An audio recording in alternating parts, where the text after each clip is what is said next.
Whoa! This is some like dance heavy club music. It's kind of a weird vibe, but I'm okay with it. Hello. Liesl, can you hear me? No? Yeah? Okay, good. I can't hear you yet. I was like, uh-oh, I'm not getting a thumbs up. Hello, everybody. Welcome. I'm super excited. This is going to be good times. This is the part of the show where I sort of vamp and I chat a little bit while we wait for folks to tune in because, you know, nobody ever joins a live stream on time. Hello, Spwolf Tech. How are you? Hassani, how are you? I'm happy to have you here as always. Vamp! We should make that what would that do in Twitch if you made vamp into a command? I don't even know. I'm really excited. We had to change things up. I had a friend scheduled to join and she had to cancel for some unforeseen craziness. We're sending her good vibes to get through the unforeseen craziness. But you know, you wing it. That's the nice thing about this is it's real chill. It's very relaxed. We're not stressed out here. We're having a good time. It does nothing. That's a good joke. The exclamation point vamp. Nothing happened. And then we vamp silently while we wait for something to happen with that command. Anyway, when I had approached Desi about being on this week, I told her, I was like, I just want something that has a lot of ladies in it. And it would be great if it was gay. And she had actually picked The Prom, which I've not seen. And I'm going to be honest, I haven't been super excited to watch it. I don't know why. I'm a musical theater nerd. I should be thrilled and delighted to watch The Prom, but I couldn't get the enthusiasm up. And then she had to cancel and I was like, ha! And then I reached out to my friend Liesl, who's going to be joining me here momentarily. And she was like, well, what about her first suggestion was Bridesmaids, which actually I was not expecting. Liesl, you caught me by surprise, but I was like, yes. So you know what? It's going to be a good time. I'm just going to bring Liesl on. I'm still figuring out this format of like how to do the intro in the live stream versus like setting it up so that the podcast starts right. But I'm just we're going to go with it. Wait, hold on. Let me give you her proper intro. In May 2019, Liesl graduated from the University of British Columbia with a Master of Fine Arts in Creative Writing. She is a scriptwriter, story editor, dramaturg. Is it a turg or turd? Yeah, turg. Excellent. Great. I'm getting a nod. And Jessie, award-winning director focused on creating, harvesting, and developing new works.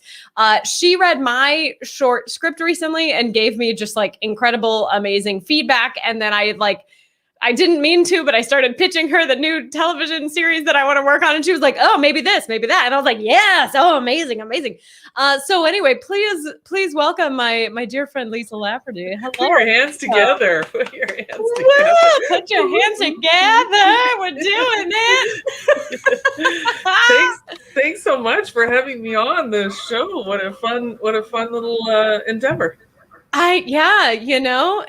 It's living the pandemic dream lifestyle, you know? Liesl, you're in British Columbia, and I didn't actually make the connection.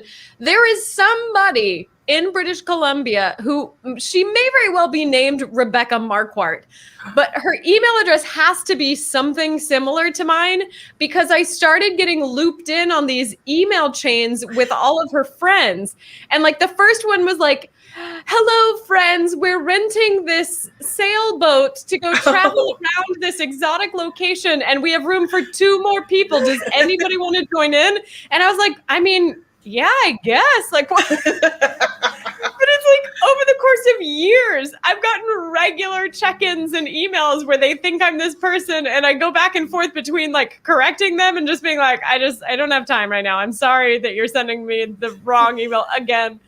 But the last one was for somebody's birthday that they were like, please submit your birthday wishes via a video. And I was like, should I just do it? Should I just be like, hi, I'm Rebecca in Texas. We've never met, but I hope you have a great birthday. You have great friends, so you must be good people.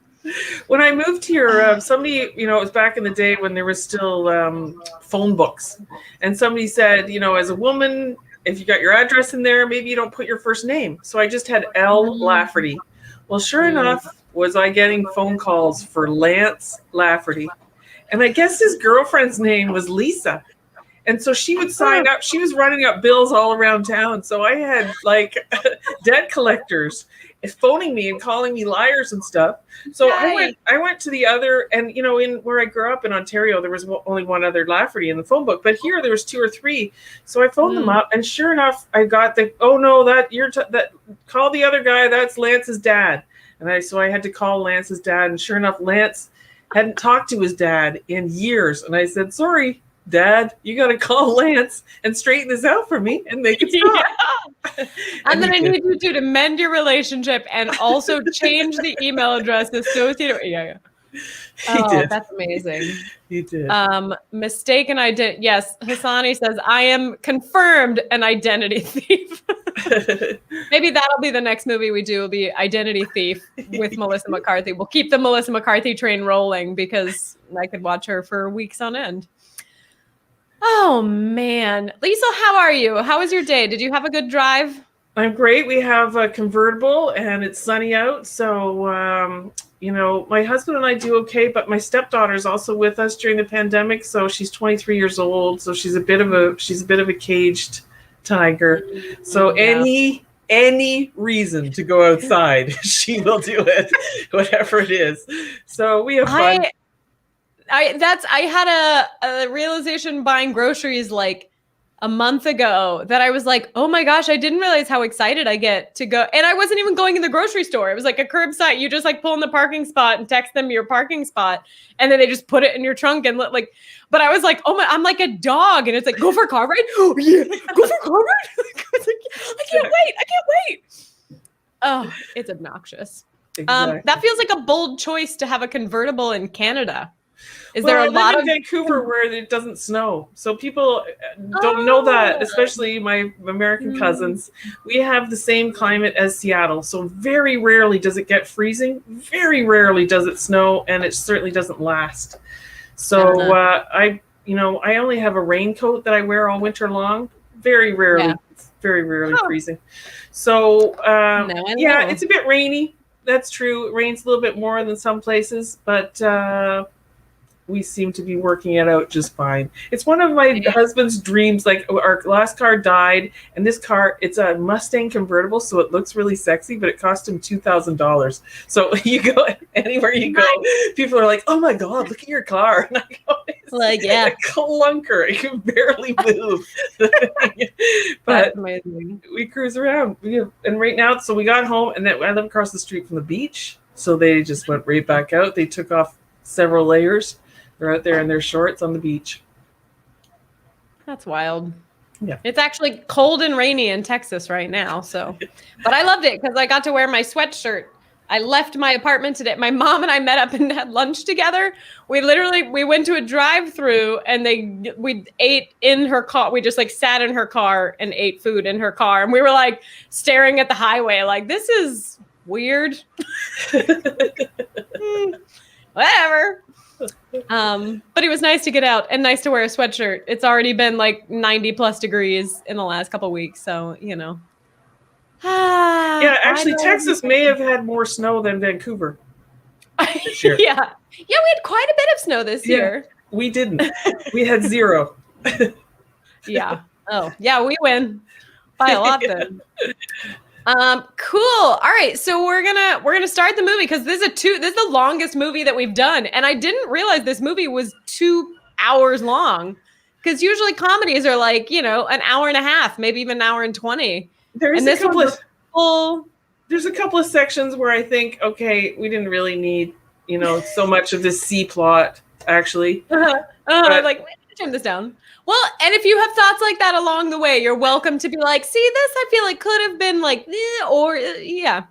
So I did find a bunch of random trivia. There were a lot of like continuity. IMDb has like a trivia tab, and then they have a continuity and an errors tab. And like, but there was like so much stuff where it was like, ooh, when we see her sweat stain is this big, and then it's this big, and then it's this big, and then it's this. And I'm like, okay, some of that is just like, I can see as a director being like, we have this much time and we need the shot. Like, it's fine if the sweat stain changes sizes a little bit. Like, it's not the end of the world.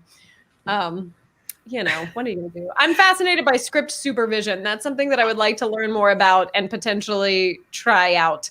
Because I'm like very organized and just, yeah. I'm not going to call myself OCD because I'm not OCD, but I relate. I feel familiar. Yeah. All right. So we're going to add our timestamp. I'm going to move that down there. Cool. All right. So we are going to hit play on 0. So I'll do the countdown 3, 2, 1, then play.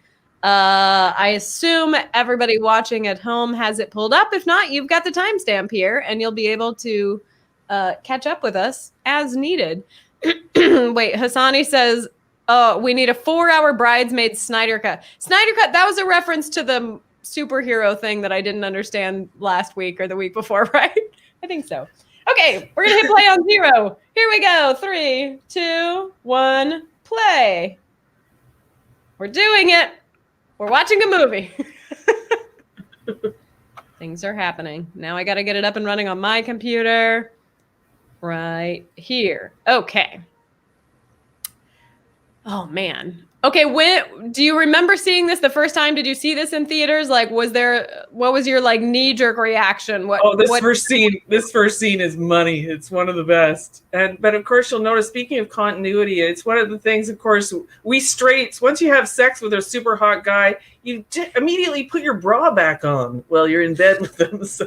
You know what? No, this was an interesting. So apparently there's a DVD commentary of this. Maybe they still make DVD commentaries, and just because we don't have DVD players, we just don't know that. Okay, first of all, that is a house from 90210, Beverly Hills 90210. It was Kelly Taylor's house, but it was specifically a directing choice that when she's with him, she keeps her bra on, and then when she's with the other guy, Rhodes, she takes her bra off. So it's supposed to be like, oh, she was willing to be more vulnerable and connect with him more. Interesting. Oh. That was something in, have you seen Long Shot? Seth Rogen and, is it Charlize Theron? That doesn't seem right. Oh, yes, that is right. Yes. Oh, that's a good movie. I love that. She had actually said, like, I'm fine with just like being topless in the sex scene. And they were like, no, we can't be funny if your boobs are out. Like, no man is going to laugh at any joke if your boobs are out. So she was like, well, all right. I was like, that's interesting. Oh, okay. I do have snacks sometimes. Tonight's is way less interesting. This is a green smoothie. I swear you add this much spinach to just like fruit and the whole thing looks significantly healthier than it actually is. I always drink green smoothies, but they have the same glasses. Oh. Yeah. This is like the classic bar glass. This is actually one of my mom's neighbors had like old kitchen stuff from one of her kids who had moved away. And she was like, do you want any of this? I was like, I don't have any glasses. Yes, I would love it.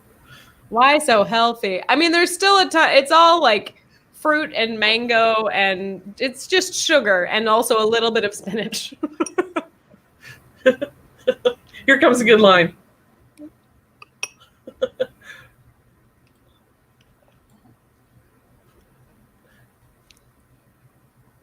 I love this. Wait, I'm trying to find my... There we go. Okay. Oh yeah, I love. Get along really well. This movie, I was reading Save the Cat. I assume that you're familiar with Save the Cat. Hello, Nikki, welcome. And he has his like his whole breakdown. Actually, it's Blake's not. Yeah. Mine isn't next to where I sit in my living room to write. It was, it has that like on page 3 this should happen, and on page 12 this should happen. Like it's like so strict. I was like, there's no way that this could be right. I was like, I'm just gonna pick a random movie that I haven't seen in a while that I want to watch, and I'm gonna like follow the screenplay along with it and see if it lines up. And I watched Bridesmaid. I pulled out, like, I found the screenplay online, and like literally within 5 pages every single thing happened where his book said it was supposed to. I was like, what? Well, that's one of the reasons why I like it, is because the structure fits basically my life's dream, is to have a properly structured and that I do lots of script advising, and so it's a great example. Also, It has that great thing where just everything goes wrong. No matter what happens, it gets worse and worse and worse and worse and worse for her. It's classic. That's the ticket to comedy, based on a comedy writing class that I took recently. It was just like, just keep making things worse. Just anything you can do to make everything worse is the correct answer to make it funnier. It's like, oh, I feel terrible for my characters.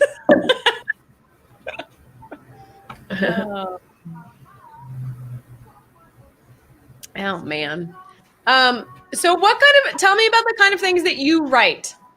What are your dream projects? Are there like themes or subjects that you're particularly drawn to? Well, I just like to do comedies.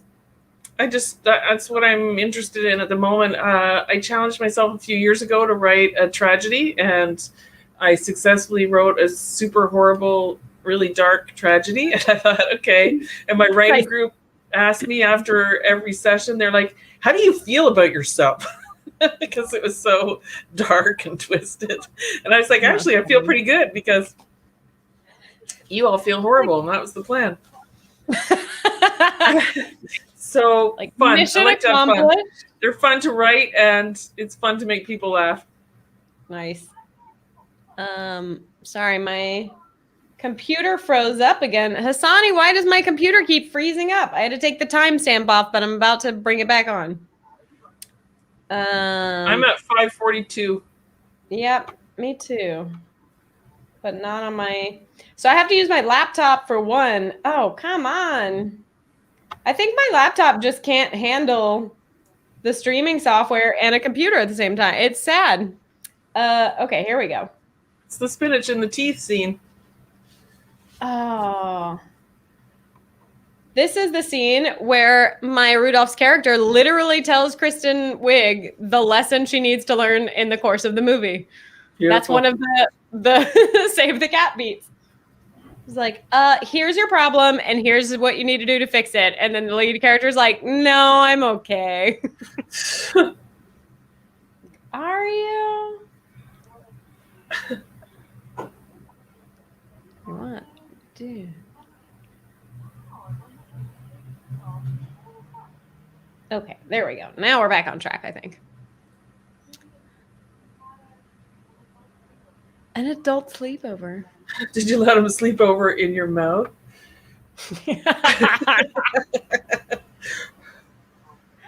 Gross.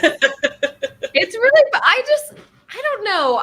For me, like, I feel like we don't get to see lady comedies often enough that feel like they're made by women. Actually, this is true, I think, across a lot of genres, not even just comedy. Just, like I was talking about, like, I've been talking about lesbian films lately, and I've actually started a list of lesbian films, and like the percentage of them that were written and or directed by men is shocking. And then when they do have a lesbian, half the time, or they have a woman, half the time she's not even gay. She's a straight woman. I'm like, what?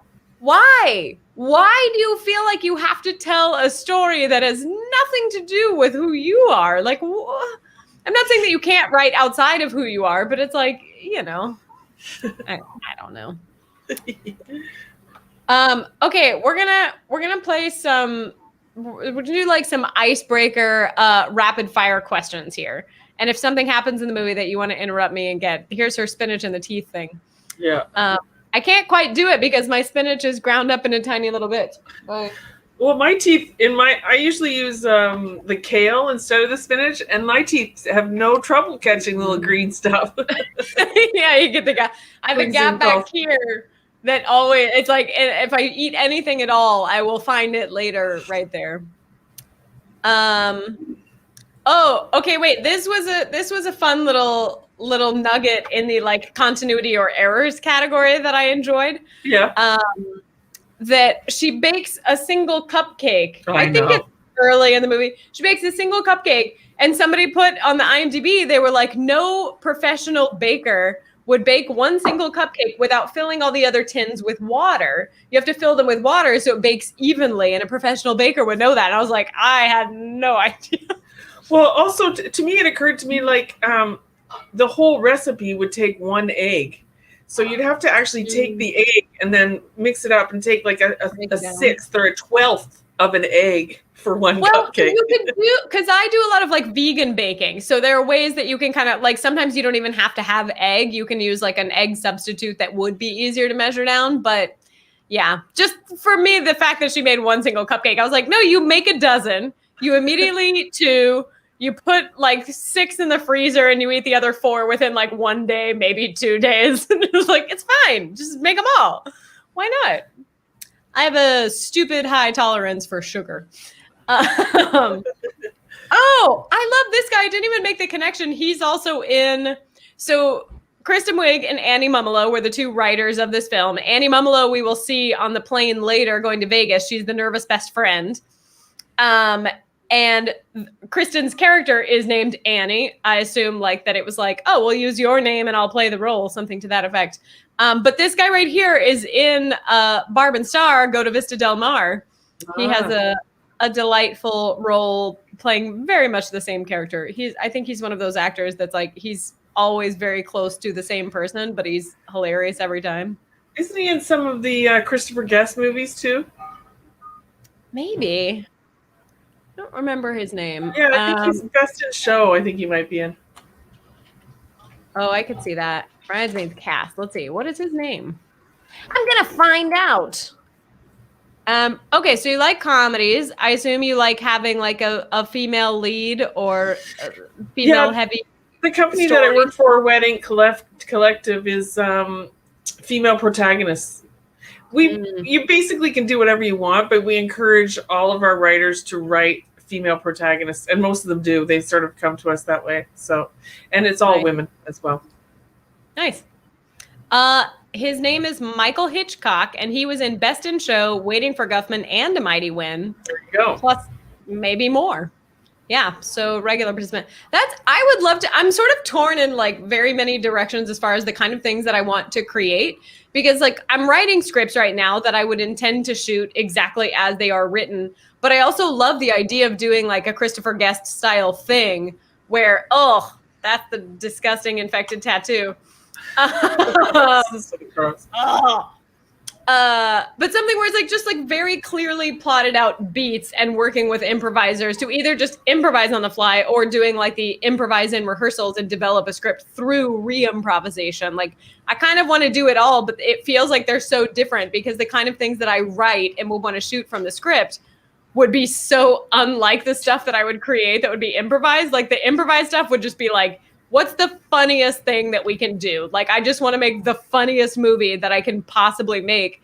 Whereas the scripted stuff I do tends to be like super dramatic and heavy with comedy influenced. So yeah, it'll be interesting when I make my first film and then people are like, oh, this is the kind of filmmaker you are. And then I make the polar opposite and I'm like, but also this. And they're going to be like, what?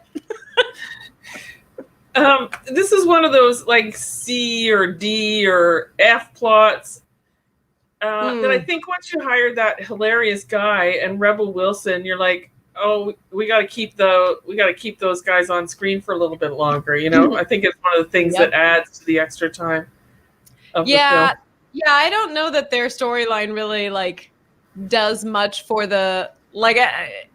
It shows how much worse her life is, but it's not necessary. I don't think. I don't know.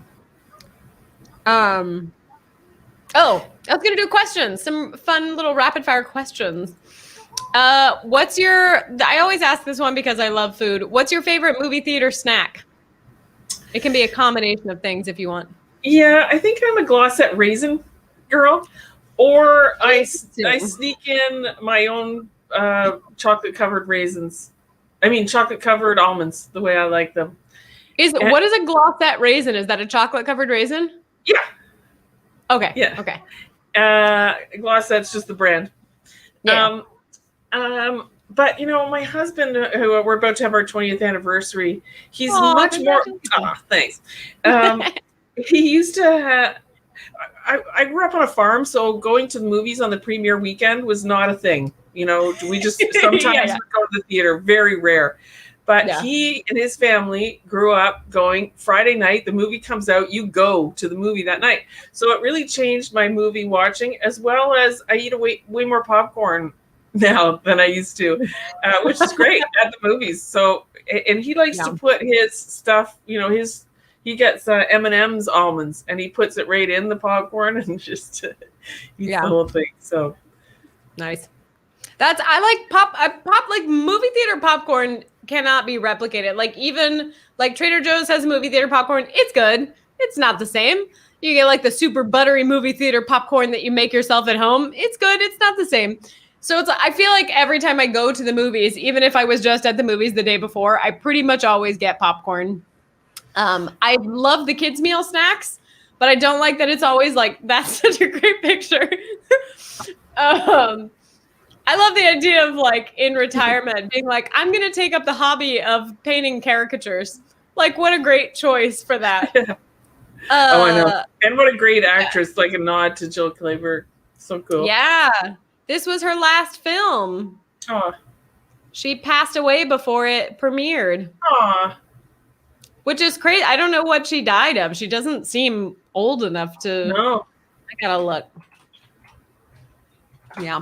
No, I love this too because like I am a big fan of like sister stories and mother-daughter stories. Like those always pull at my heartstrings. And so the fact that it's like this really does feel like a sister story. It's like a best friend romance, which is not unlike a sister story. I don't know. It's just a great movie and it's funny and it's heartwarming and it's lovely. It was, here's some trivia. It was, and when it came out in 2011, it might still be the highest grossing R-rated female comedy. Can you guess who the previous title holder was? What movie held it before? Was it in the same decade? Yep. It's not Spy. Spy's newer than that. Yeah, Spy was great though. Any viewers have any guesses? It's not. I wouldn't have expected it. I don't even know that I would call it a comedy, but I guess. Give me a hint. It came out 1 year before. It stars. Stars. Four women. It was based on a television show. Or it was the movie version of a television show. Oh, I feel like I'm getting farther and farther away. I don't know. Set in New York City. The TV show ran. Yeah. Yeah. Well, I can see. And what a ramp up they had. It's almost like cheating. They had such a huge following to begin with, and then what a fall off for Sex and the City too. Ouch. Oh yeah, I watched the show, like I had seen episodes of it, but I wasn't like an aggressive participant of that audience. So when the movie, I don't think I ever saw the movie. It just didn't, I was like, okay. Okay, so this movie, so it's the highest grossing R-rated female comedy. It's the most financially successful film of Judd Apatow, who produced it. And it was the first Judd Apatow pick to get Academy Award nominations. It was actually nominated for Best Screenplay and for Best Supporting Actress for Melissa McCarthy, which is wild. I was like, that's amazing. Yeah, that's another reason why I write comedies is because I sure don't want an Oscar. They never get nominated. Like Adam Sandler's got to be the richest person on the planet, and he's never come anywhere near. I have a lot of respect for Adam Sandler and just like his like knowing exactly what he makes and what he wants to make, and just be like, like he's not trying to do some crazy. He's like, great. We have this idea for a funny film. I like the sound of it. We're going to make it. We're going to I don't know. he seems like a guy who calls the shots in his own life, and he's managed to stay like a normal, healthy human being outside of his career. And everybody talks about what a sweetheart he is. See, that's what we need. We That's just what need you want. more Nice Adam guy. Sandler. Yeah. Okay, what is your favorite Adam Sandler movie? Well, I got to tell you, there's something about Happy Gilmore, and a couple of times that I've seen it where, you know, it's just like the whole family can watch it. And it actually has one of the golfers is named Lafferty, and it was filmed in BC, nice. So we recognize some of the actors. Our friends are in it, as well as the golf course we recognize. So so Happy Gilmore is a super good one. And he doesn't do that cheesy guy, right? He's just a real person. So, and plus he has a fight with Bob Barker and loses, right? He loses the fight to Bob Barker. Like, it's too much. It's got to be Happy Gilmore. Nikki says 8 Crazy Nights, which I don't think I've ever seen. We actually talked about Happy Gilmore last week because now I'm blanking on his name, the super tall guy who was like a fan of Adam Sandler's character and hated the other golfer, that he was like, he had the t-shirt that was like, guns don't kill people, I kill people. And he pulls the club and he's like, hey, Jaws? What? With the silver teeth, the Jaws guy that from the Bond film? Yes. He was in one of the episodes of Twilight Zone that we watched last week. He plays one of the like alien characters, and like, yeah, that's funny. I'm okay with the idea that Adam Sandler will just pop up in this stream like every other episode or something. Like, that's fine.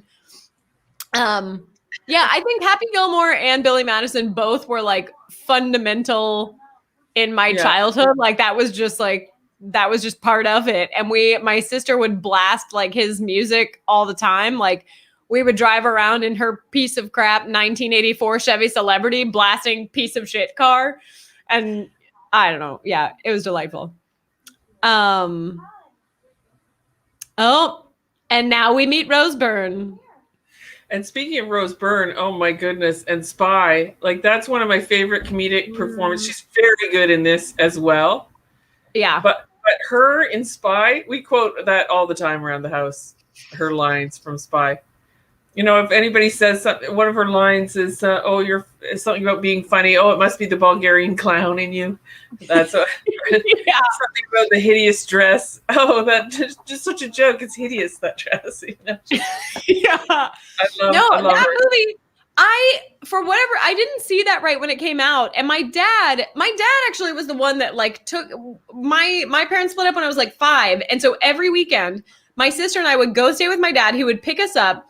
We would go to the movie theater. Then we would go to like Wendy's and get like a junior bacon cheeseburger. We'd stop at the grocery store at Albertsons where you could get like 10 small pieces of candy for $1. And then they had movies that you could rent for like $1 or $2. And we would each pick one and we would just like watch movies all weekend and like just hang out. And it was great. But for whatever reason, he just like, once we became adults, I guess maybe he just didn't like going to the movies and he just didn't know what else to do with us, but he just stopped going to the movies. And then he called me out of the blue and we're catching up and he was like, oh my gosh, we went to the movies. And I was like, what? I was like, what did you see? He was like, we saw Spy. And I guess something in a trailer I had seen just made it look like it was not going to be great. And I was like, really? And he was like, we were crying, laughing. Like he could not stop raving about how good it was. So I was like, okay, I'll watch it. And I was like, okay, yep, 100% going to watch that again soon. Yeah, all 3 of those last movies we just watched, if they come, we just mentioned, if they come on the TV or something, we just watch it. I love Spy. Yeah. Have you seen Juliet Naked? No. Oh, right. It's Rose Byrne and Ethan Hawke, and it's based on a book.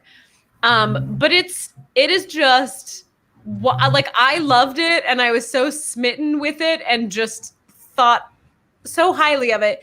Basically, and actually Chris O'Dowd is in that also. So Ethan Hawke is like a has-been rock star, and Chris O'Dowd runs a website of people who are obsessed with him, but like he's just disappeared. And so they all have all these like theories about where he's gone and what's happened to him. And Rose Byrne is Chris O'Dowd, the guy who's obsessed with him. His girl, they're a couple, Chris O'Dowd and Rose Byrne. He's a rock star. she's just like, I hate your stupid website. I hate his music. I hate whatever. They break up. She ends up meeting him and then they start dating. And so it's like, but it just, I don't know. It's lovely. It's creative and it's totally different from anything that I've seen. And I also appreciated that, like, the first time that the new romance begins, like, there's not just like, oh, I'm just gonna lean in and give you a kiss. There's like literally a conversation of like, are you attracted to me in a sexual kind of way? Yes, I am. I would be interested in that. Great. Thank you so much. Go their separate way. And then it just like allows it. And I, like, for me, I'm like, oh my God, please let that just be a normal conversation. That's like, can we talk about it first and acknowledge that we're on the same page so that there's not this like, I don't know what's happening right now, but I hope it's what I'm thinking. I don't know. That's a very specific me thing. Last night we watched Promising Young Woman. Have you seen that one yet? I can't believe it's listed as a comedy. Oh, really? That's Thriller. wild. Yeah, Thriller comedy. It's definitely a thriller. I mean, I can see, like, I don't know. Like, it's weird. There's got to be, like, we need to come up with a new name for the genre of content that is like extremely heavy and dark, but that doesn't take itself aggressively seriously.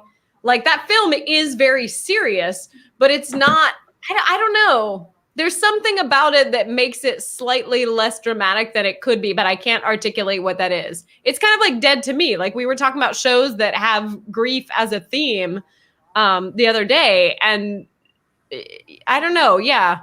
Like, dramedy doesn't really sum it up either, because I wouldn't call Promising Young Woman a dramedy. No. Thriller. It's a thriller. Yeah, for sure. Which a thriller should inherently be a drama. I don't know. This scene, they weren't like, Rose Byrne wasn't really known for comedy. I think she had done like one part in a comedy or something before this, and they were like, yeah, we'll cast her because of that thing. But like, this was apparently the scene that they were shooting where they were all just like, oh, okay, she's got comedy chops. Like, she's got this. We can just let her go. Yeah. Oh yeah, I've seen her do great drama roles as well. She's really good. I love her. Mm-hmm. Yeah, I have a massive, massive crush on Rose Byrne. She's an A-okay in my book. Yeah. Neighbors. I don't think I've seen Neighbors. Have you seen Neighbors? Yep. Yeah, it's good. She's good in it too. It's Seth Rogen as her husband, and then they live beside a fraternity. James Franco and what's his name? Super cute Zac Efron are the fraternity boys, and so it's a nice little new couple with a new baby move into this, or they live in their first house, and then a fraternity buys the house next door. So those are their neighbors. Nice. The premise speaks for itself. I can enjoy that. Yeah. Oh, my super quick questions. I started that like 17 minutes ago and then abandoned it. So much for quickness. Okay, what if you had to identify one movie that you've seen more times than any other movie? What do you think that would be? Well, I think it might be The Sound of Music. My name is Liesl, and I was named after the eldest daughter in The Sound of Music. So it's something that we used to watch annually as a family, and then it's kind of just continues on over the years. So I definitely have seen that many, many, many times. But again, this is a question that always makes me think of my husband, because he's a guy like Forgetting Sarah Marshall. He has seen so many times. Like, he loves that movie so much, and it always comes on. And like Indiana Jones. So he's a little bit more likely to watch movies over and over again on any given day than I am. But so through him, Forgetting Sarah Marshall is one of mine because he watches it. But Sound of Music. You see it enough times and you're eventually like, you know what? Actually, I like this now. Yeah. Oh no, it's awesome. That's a great movie. Forgetting Sarah Marshall. Also a long comedy. It's got about 15 minutes worth of. Yeah. Oh, we could have lived without it. Yeah. That's. I think Trainwreck was it. Did you see Trainwreck? Yes, love it. Oh yeah, another one. I thoroughly enjoyed that. Yeah, 2 hours and 9 minutes. Yep. Yeah, like 15, 20 minutes would have been okay without. Yeah.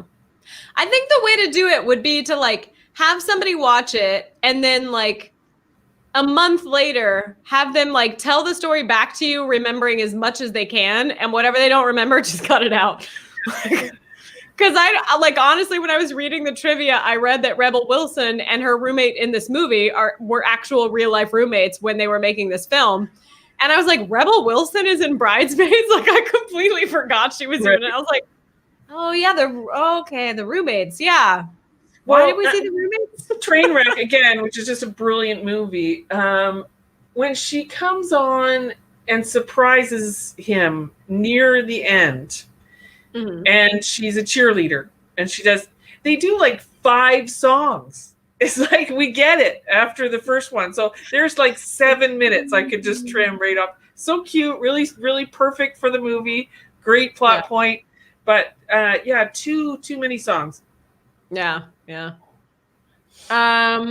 What do you know what the last movie was you saw in the theaters before the pandemic started? I don't think I do. No, we do go fairly frequently, but you know what? We sort of got a little bit lazy. Once I started to do my master's, it just kind of takes all of your time. So from 2016 on, it wasn't so much. And we walked to the cinema from our house. So nice. Yeah. So, and it's a really beautiful walk through a beautiful old neighborhood and everything. So, and like I said, my husband loves to go as often as he can. But I think it really dropped off once I started to do my master's because I just worked all of the time, all the time. Yeah. And I remember, the other, kids, there were some people my age, but they're mostly obviously a bit younger. And they'd be like, hey, we're having a party on Friday night. You want to come? And I'm like, you're partying? What about your paper? Like you gotta write on Friday night, man. What are you doing? Partying. That's awesome. I did a little bit better in my second year. I realized that I had spent too much time working and not enough time really just getting enough out of it's a huge, really highly touted around the world. UBC is kind of a famous university. I spent too much time working and not enough time taking advantage of everything else that they have to offer. So in my second year, I did a little bit more of that. Although, am I allowed to boast for a second? Yeah, please. I did get the highest marks I got such high marks that I got grants without applying for them. They sent me money. And I was like, why are you sending me money? Do I have to give this back? Where did this come from? I didn't ask for it. And they said, basically, it's your high marks versus the marks in the class overall. And I was like, see, those partiers are out having fun. I get to go home and hold hands with my husband and watch a movie. And when I would say that, I'd say that to them. They're like, oh, that sounds pretty good, actually. You should do that. Yeah. I was like, okay. So, yeah. That's awesome. Yeah. I do feel like Canada is a lot better at like financial support for the arts. Like, because even just like talking to Kathleen about grants, like, how do you fund films and she's like, well, I know about all kinds of grants and things that I could apply to in Canada for a Canadian film. She's like, I don't really know how that works in the US. And I'm like, I don't know that it does. I mean, there are grants, but not from the government, not things that like the United States is like, we love the arts and here's us showing it. It's just kind of like, we love the arts, so go pay money to go to the movies, please. I never really applied for too many grants over my lifetime. So it's true. There's lots of money for the arts, but here comes the one cupcake. Yep, the single cupcake. Again, it's kind of a long scene. And it was like her being a failed baker didn't feel like it was also very important to this. Like, it's just one more fact. It's like the roommates and this. We're just like, look how terrible her life is. Her bakery closed and she has terrible roommates she doesn't want to live with. It makes you think, well, why did you give up on baking? You love it. You're so good at it. Yeah. She doesn't even have her bakery failed because nobody came to it. That was the story. Well, I thought it had something to do with her loser boyfriend, too. He screwed it up somehow, didn't he? Oh, maybe. I don't know. I don't remember. Okay. The first movie that you would love to see again in a movie theater that's just like jam-packed with people. Well, we talked about this today, actually, on the ride around in the convertible. I think it's probably James Bond. Oh, which one? The next one. Oh, the new one? Okay, Yeah, okay. it's sitting there ready, right? It's ready.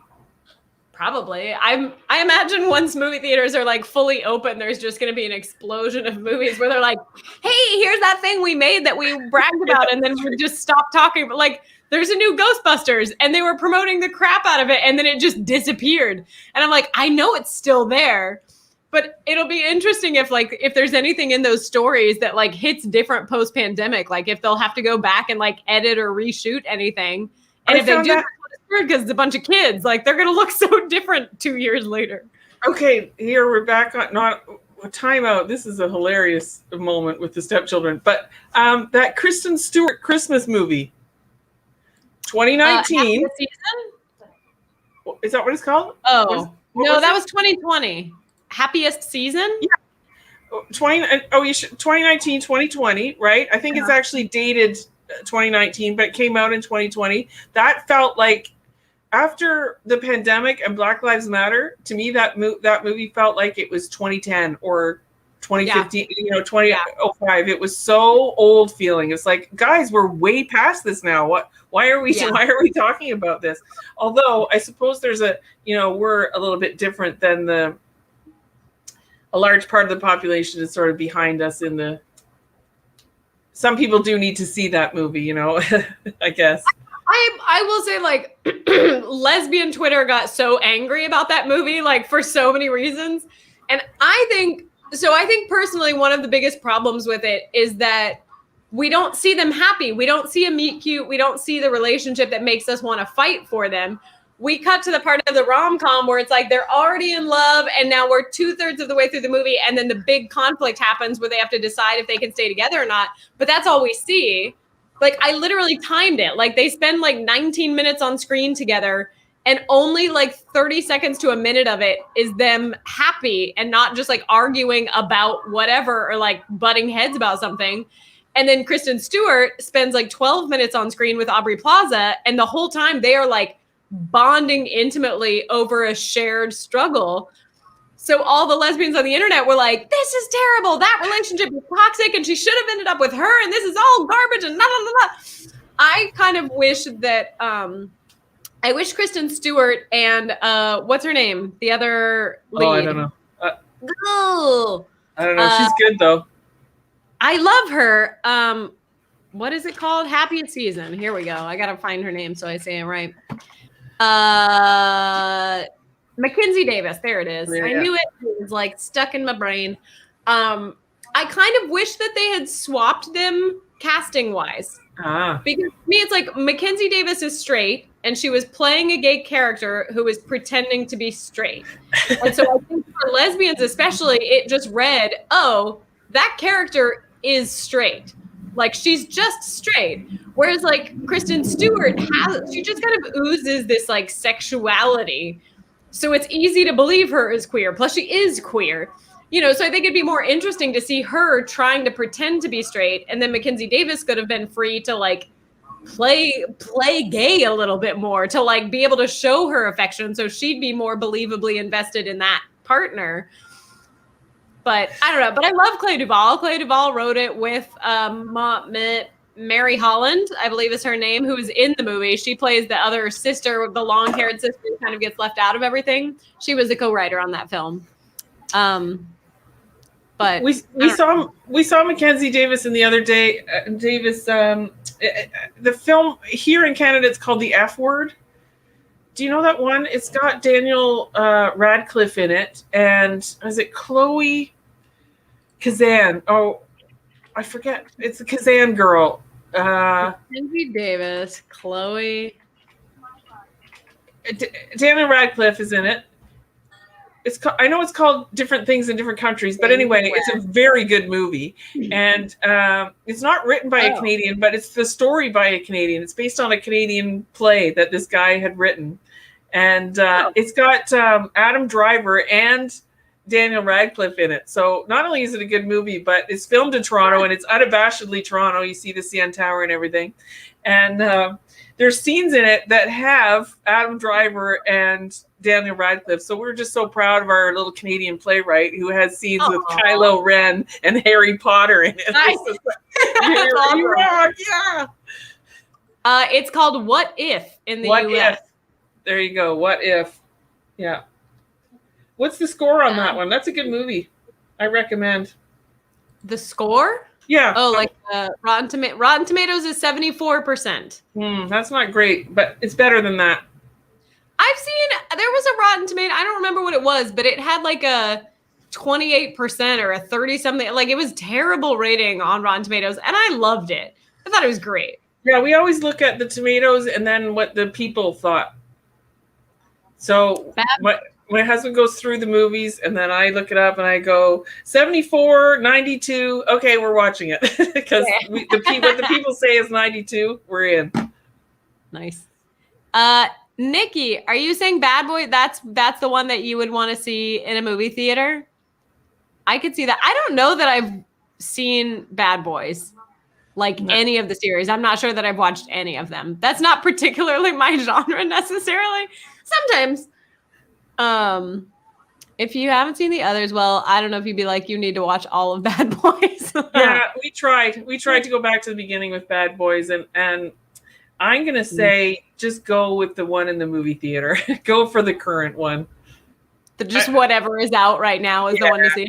Okay, yeah, cool. I don't know if it really holds up.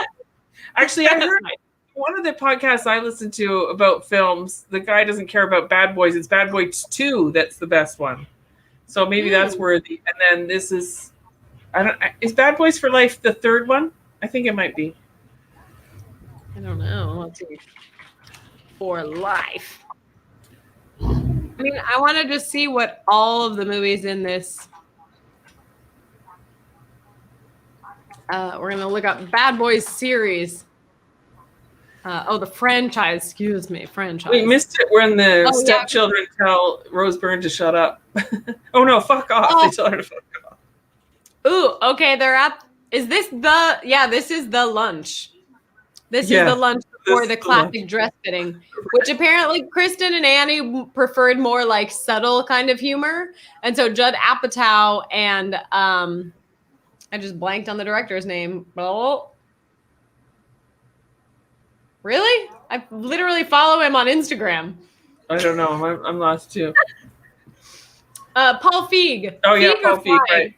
Paul Feig, yeah. Feig, yeah. It was the two of them like pushed to have the whole diarrhea sequence be scene, in it. Of course. Yeah. Of course. Yeah, it's the camera revolving shot. Shit just got real. Gross. Paul Feig is also Spy, by the way. Yeah. No, he's done. He was Ghostbusters. Like he's worked with Melissa McCarthy a lot. She was actually in. Oh no, I'm thinking of somebody else. Never mind. A short written by John August. Oh yes.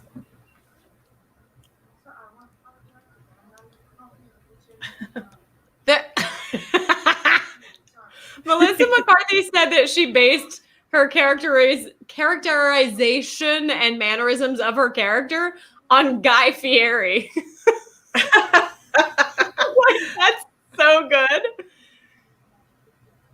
I love it. I love how butch her character is, and I love that her character is not actually a lesbian. Like, I'm a big fan of, like, breaking stereotypes. Like, if she was a lesbian, I'd almost be more angry that they were like, really? You're going to make the one lesbian, like, just super butch. We can't get, Is this the scene with the sweat stains we should watch so that it's big and then small and then big? Oh, maybe. Yeah, we'll keep an eye out for it. There's also something later where Melissa McCarthy's hand brace switches hands, which doesn't make sense. Like, that's not a thing that an actor is going to accidentally put on the wrong hand. So I wondered if, like, they had to, like, flip a shot for some reason. That's as far as continuity goes, that's the one that I notice most, when all of a sudden the mole is on the other side of the face or the shot is flipped for some reason. So yeah. And I wonder, like, because there were some continuity things where I was like, I wonder if this was like an intentional, like that it was like we had to do it like this for some specific reason. Yeah, I don't know. Okay, she's starting to sweat now. Mm-hmm. A little warm in here. I love that. She's just so great at physical comedy. Like, Identity Thief is a movie. It actually sort of had to grow on me, that one. I liked it at the beginning, but I like it more when I see it again and again. I've probably seen it 3 times, and I like it more now. Okay, Hassani. For real, Guy Fieri seems like a really great, kind guy. He seriously is. I feel like one of his siblings, like, is queer and died young or something, and he's raised he's raised all kinds of money for things. Like, I googled Guy Fieri fundraiser, and it's giving me all of these different things. Like, he raised $21.5 million in 7 weeks to help unemployed restaurant workers. Like, he really is just really good people.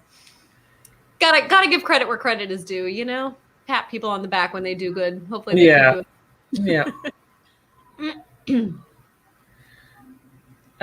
You mentioned Barb and Star go to Vista Del Mar. Where is that found? You have to pay to rent that one. Okay. But I think it's on most of the rental places.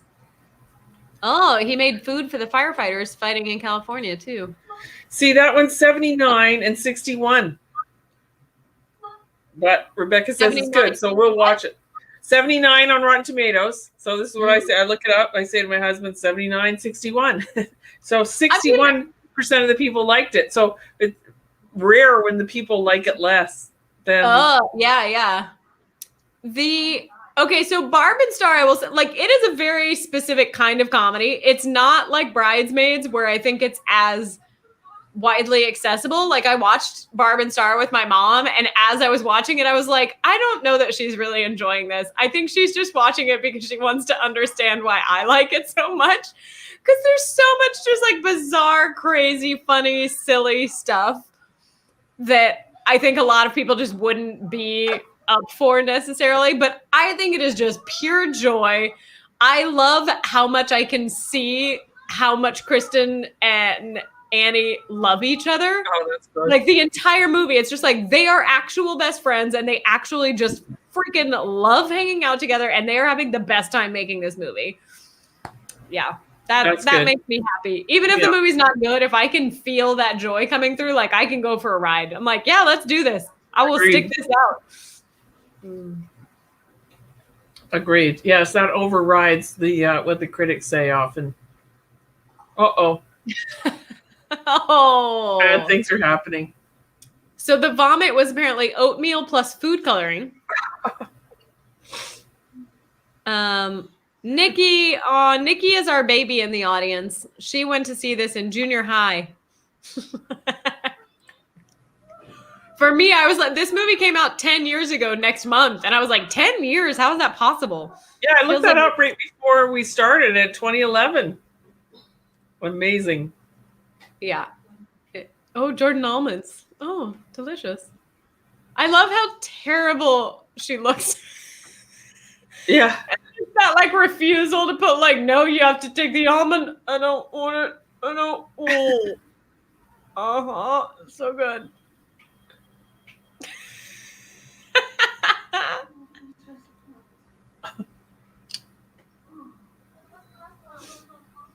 It wasn't the restaurant.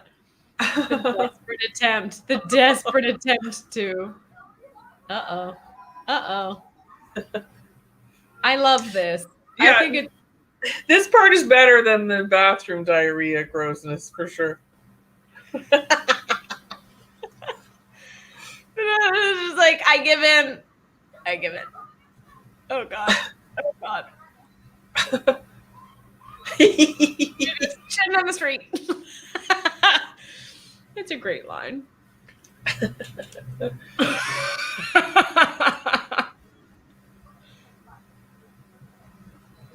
Oh my gosh.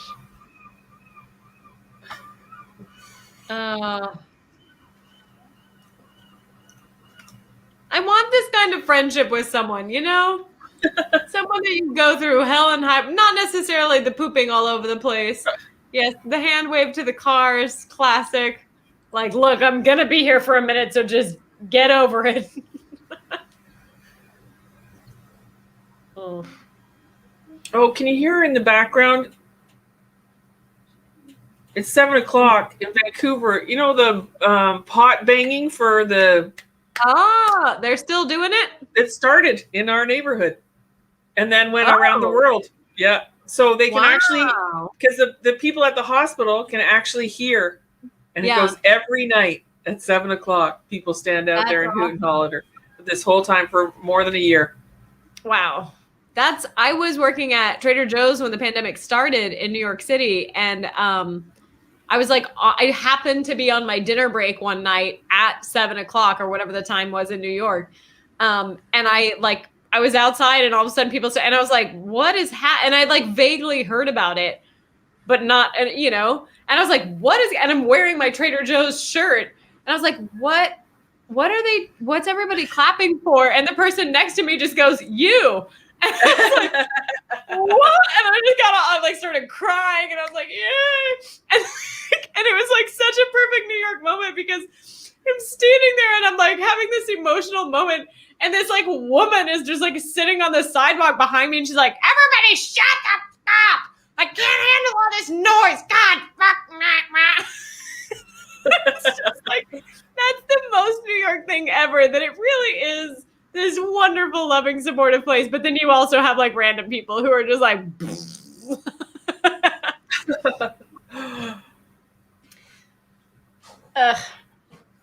this copping a feel thing where it's just like, why does she even like him just casually? I'm very confused. Well, I think he's just a booty call, and she does invite him to the wedding. She does have this image that, he's going to see her one day. Yeah, which is so weird. Yeah. She says that when somebody asks like if she's bringing him to the wedding, and she mentions a fake name of somebody. Oh snap, where is it? It's the same name that Jan in the Brady Bunch uses as a fake boyfriend's name. That's awesome. I was like, that's pretty fun. George Glass. That's the fake name she gets. Oh, and Paul Rudd was apparently in this movie as somebody else that she dated, but his scene got cut, which I was like, okay, good. Even Paul Rudd gets cut from films. So when I inevitably get cut from a film someday, I'll just be like, well, Paul Rudd got cut from Bridesmaids, so it's fine.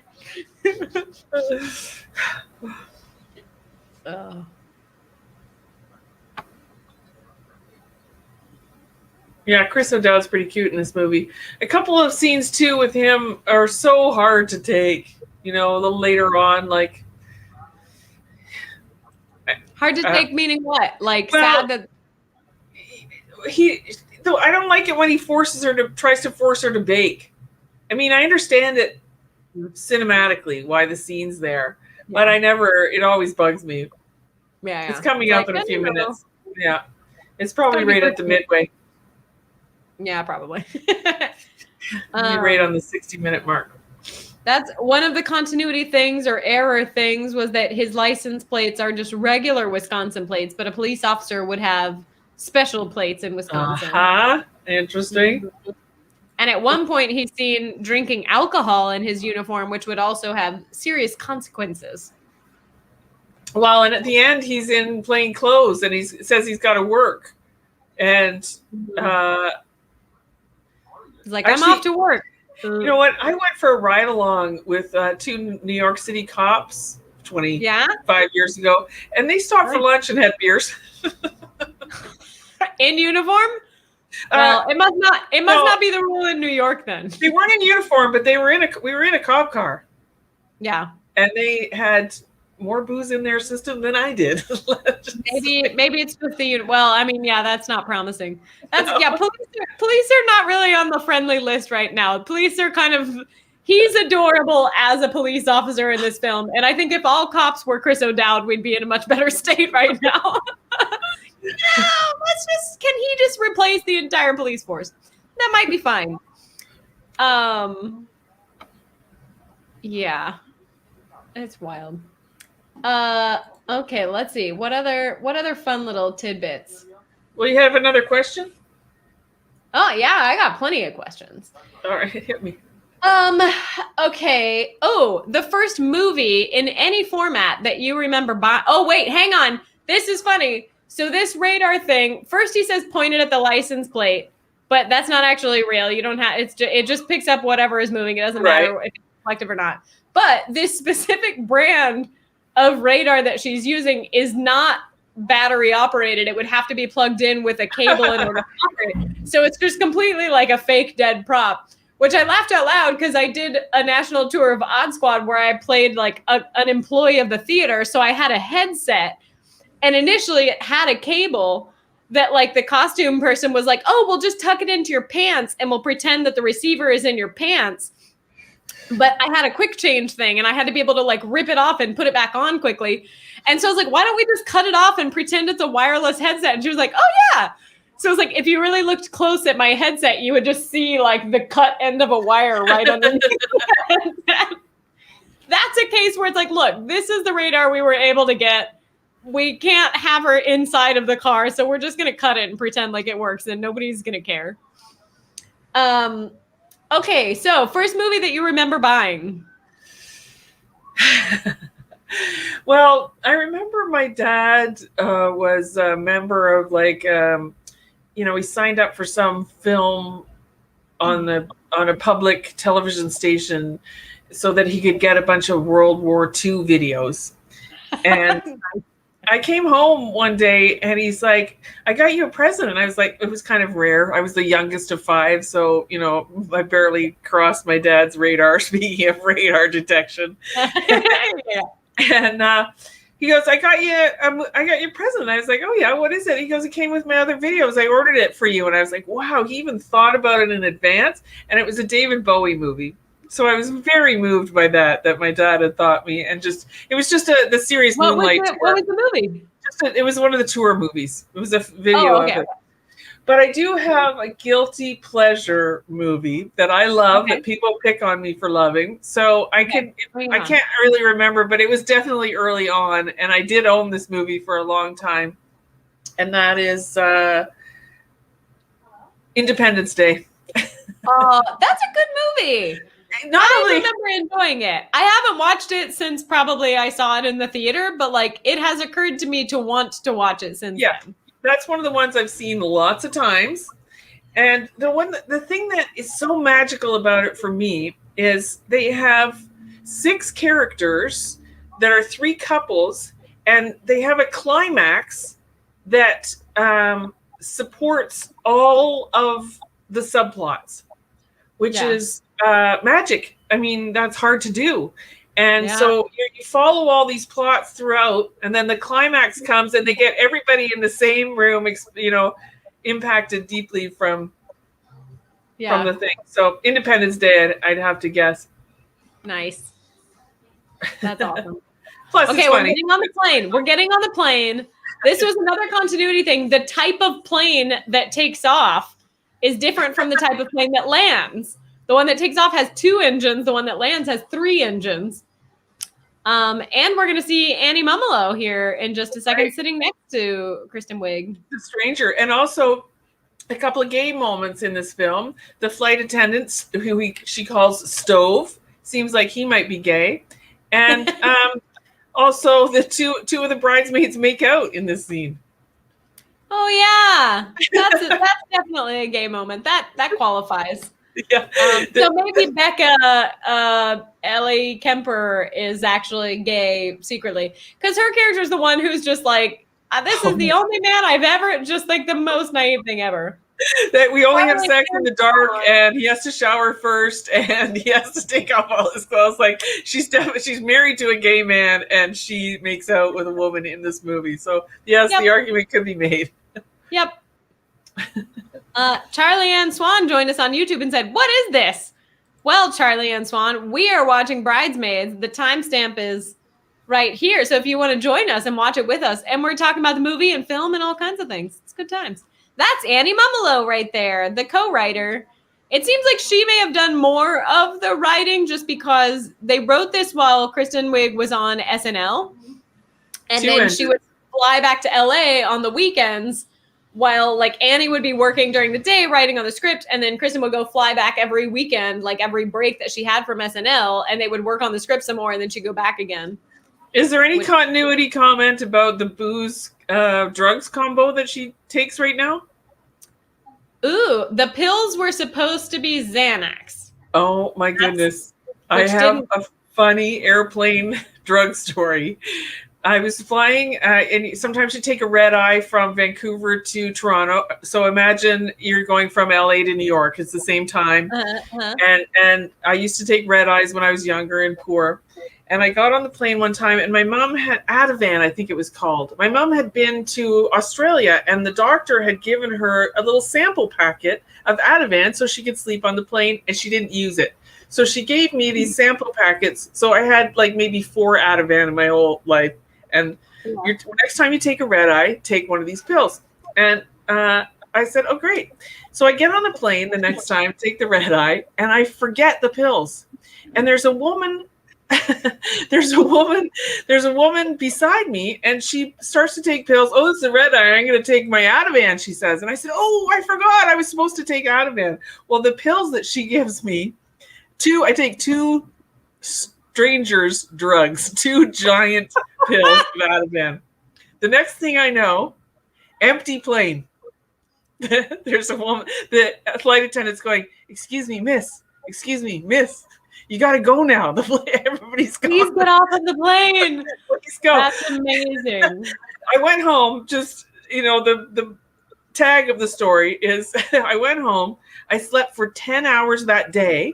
And then I thought, oh, I'll never sleep that night. I slept 12 hours that night. I slept 24 or 22 of the next 24. Oh, my gosh. But can you imagine taking like prescription drugs from a stranger on a plane back in the day? Just like out.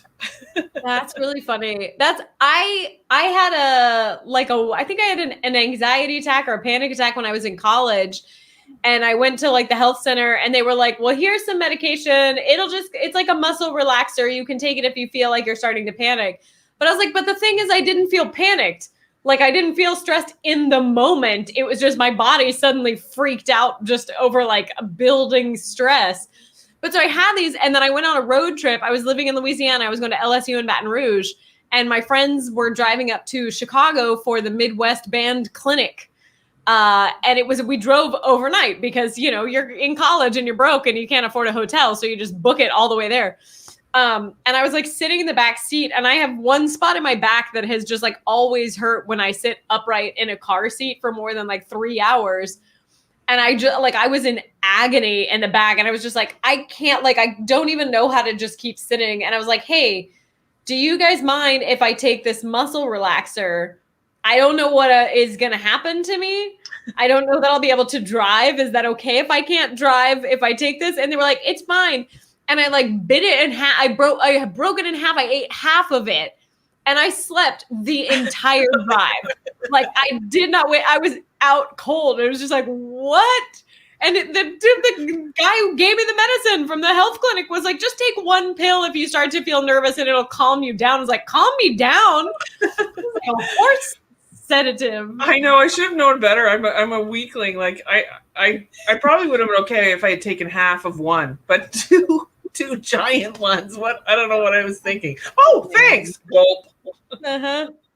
Oh, this was another fun thing. So Ellie Kemper's character here, the redhead Becca, she specifically, how does she ask for a cocktail? Wait, where is it? She says, excuse me, could I have a glass of alcohol? Yeah. But then her character in The Office, Christmas Wishes, at a bar says, I would like another alcohol.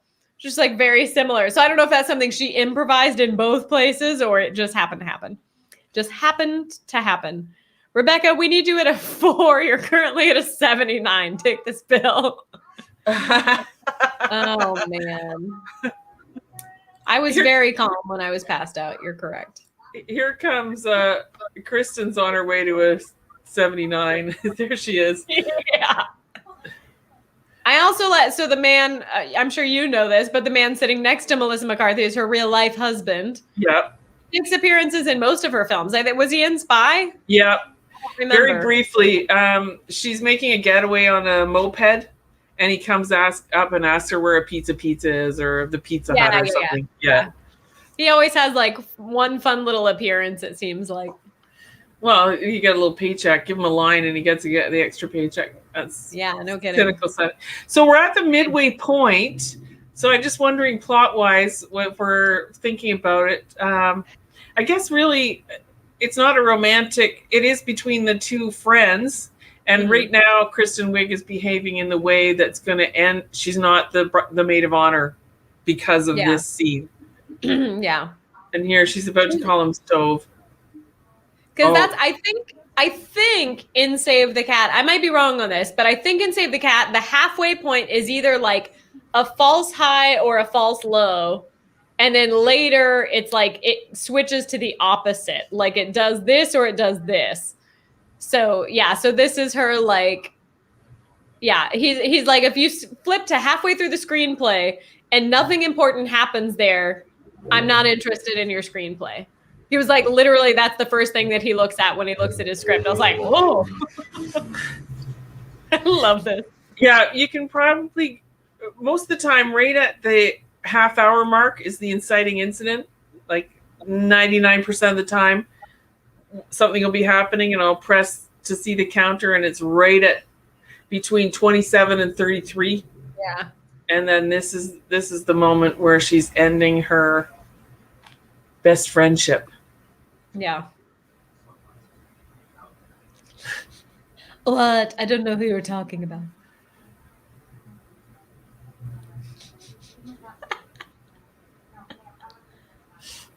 Oh.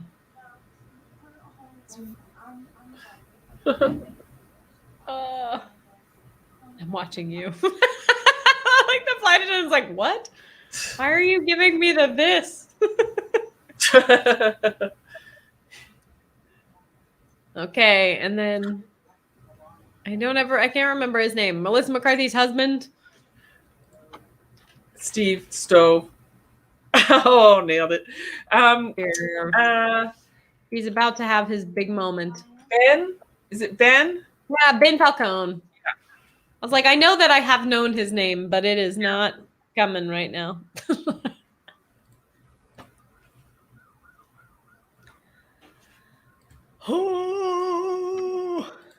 Yeah.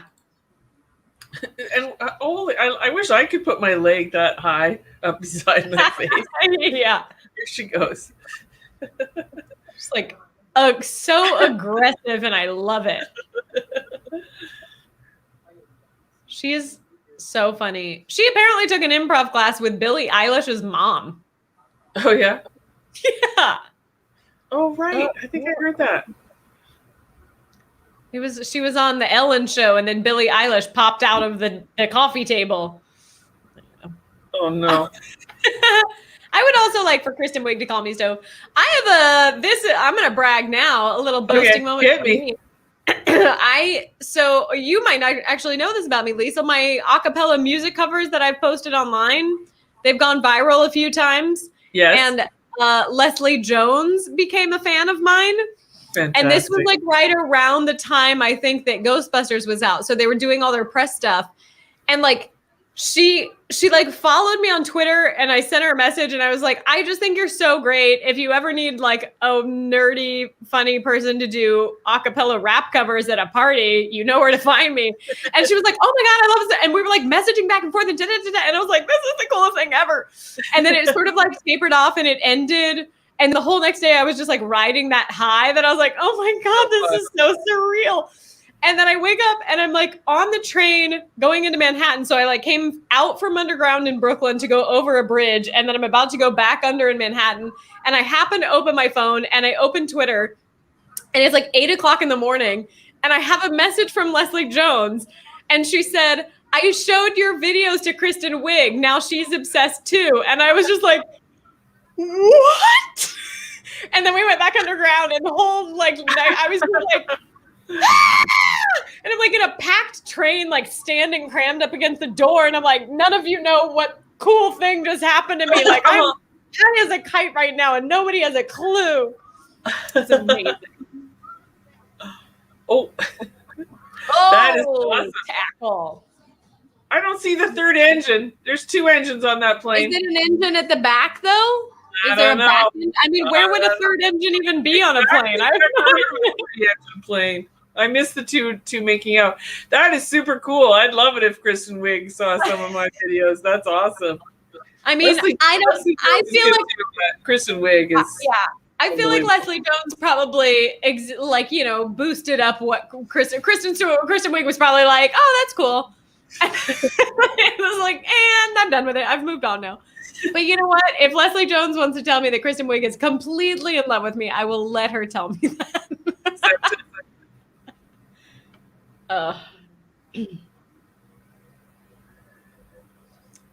Oh. So we just passed halfway. Yeah, and she's just getting the news now. But she was doing the activity during. Kristen Wiig talks about my videos to this day. Yeah. I asked Leslie, I was like, does she have a song she wants me to cover? Because I will. She was like, no, she's more into ukulele covers. I was like, I do ukulele. I will give her a ukulele cover. And then the conversation ended. She was like, no, I'm done here. Well, can't you just do it and post it and hope for the best? Maybe. I don't know. She hasn't responded to my messages. She's been like, she still follows me on Twitter and like, she still sees my messages and every once in a while she'll engage. But at this point, I'm like, it's not like I have something to offer her that it's like, oh, want to star in the film that I just wrote? It's like, meh, I got nothing. I don't think that would be a DM via Twitter anyway.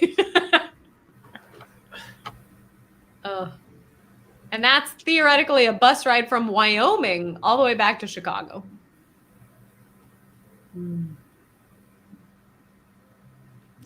Oh. Hey. So what's the first movie you ever bought? The first one that I remember like specifically making a big deal out of buying was Titanic. It was the 2 VHS. We went into the mall and I put my name on a waiting list so that I would have a copy waiting for me the day that it came out. Do you ever listen to Films to be Buried with? No. Oh, it's a podcast. If you're a podcast listener, Films to be Buried with, and he asks. He's a comedian. His name's Brett Goldstein. He's in. I haven't seen it yet. It'll come to me. Jason Sudeikis, Apple TV. Oh yeah. Ted Lasso. Ted Lasso. He's in it. I think he also writes it. He's very funny and brilliant. I love him. Okay, if you want to do comedy, you need to watch Ted Lasso like as soon as humanly possible. It is so good. Yeah. Okay, so I think this guy. So also you can watch Super Bob. If you've watched Super Bob, you can watch that on. I think it's free on YouTube. So he and his buddies just did this independent film. He's a stand-up comedian and now he acts and writes. But it's basically about just a regular guy who gets hit by a meteor and has superpowers. And the film is about his day off. He's trying to take a day off. A Tuesday he's trying to take off. So it's, I can't rave about the movie. The movie is sweet and lovely and delightful, perfect. But I can rave about Brett Goldstein because he is hilarious. I love his podcast. So he has all his friends on Films to be Buried with.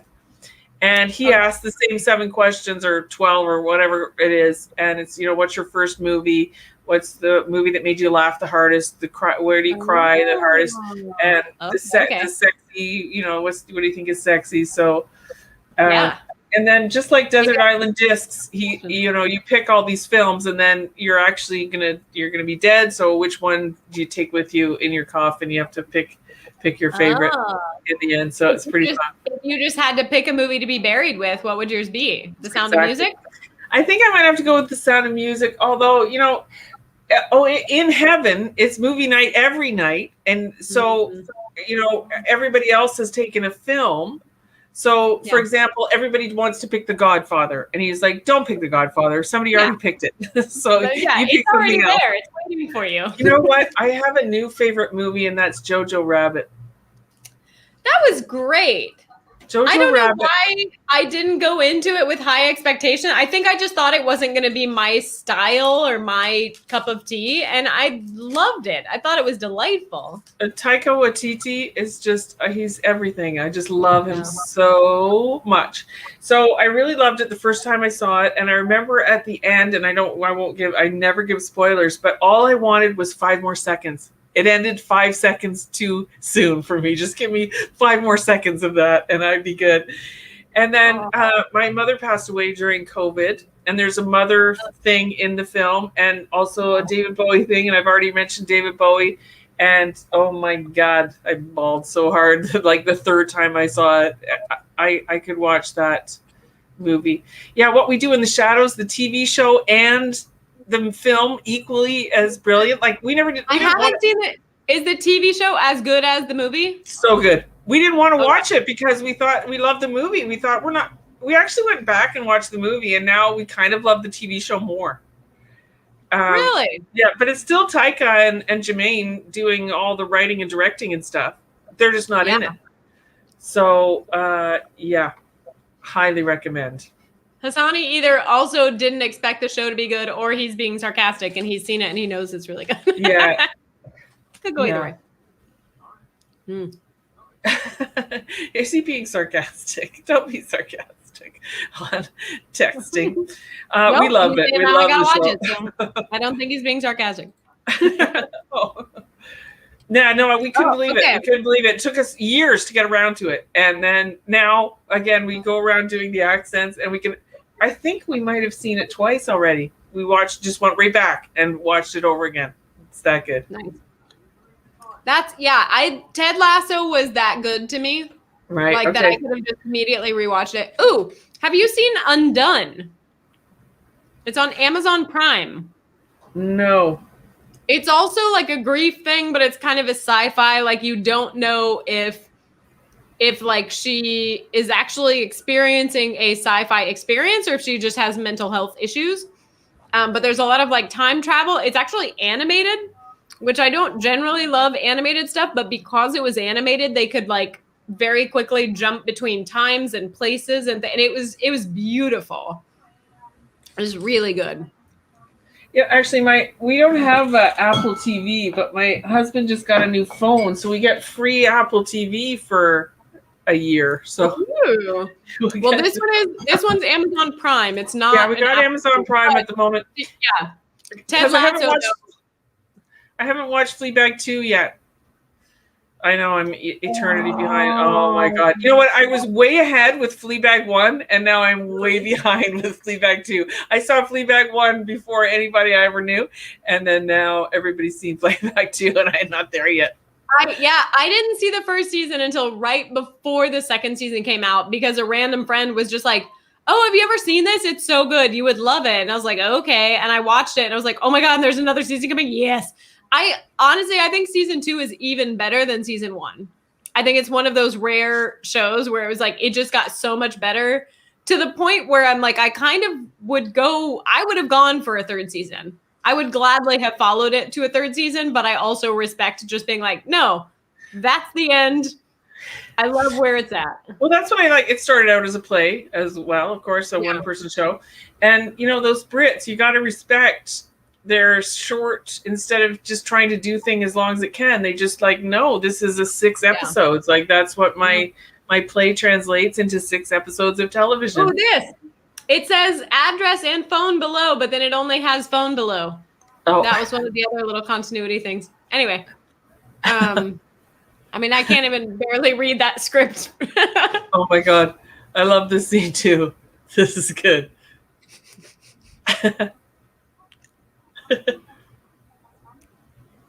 Oh. Have you seen Sorry for Your Loss?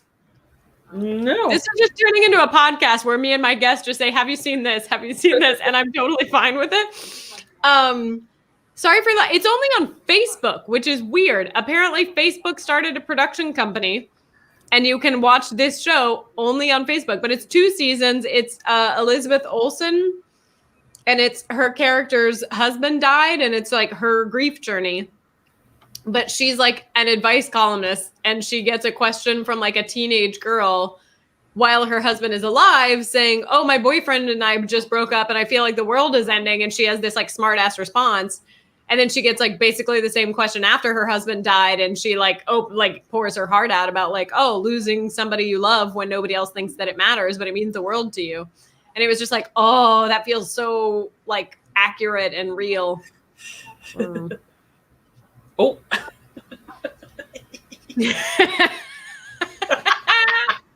Dropping the C word. And then you lose your in like the US and I assume Canada, the C word is like, oh, but in the UK, it's just like a word. Like they just kind of throw it around. I had Susan Messing is this fabulous improviser and teacher in Chicago. And she throws that word around like nothing. Like she'll be like, ugh, why are you guys being so cunty? Yeah. Oh.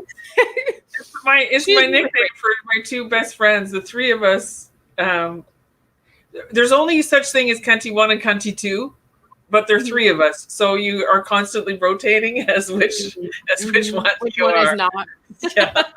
Nice. You're often the two, there's only two together who are different parts of the world now. So yes, I remember meeting my husband, that was 20 years ago, and him just like, people don't use that word quite as freely as you do. And I'm like, it's a word. I'm a wordsmith. I need words that are powerful and efficient. Like I'm interested.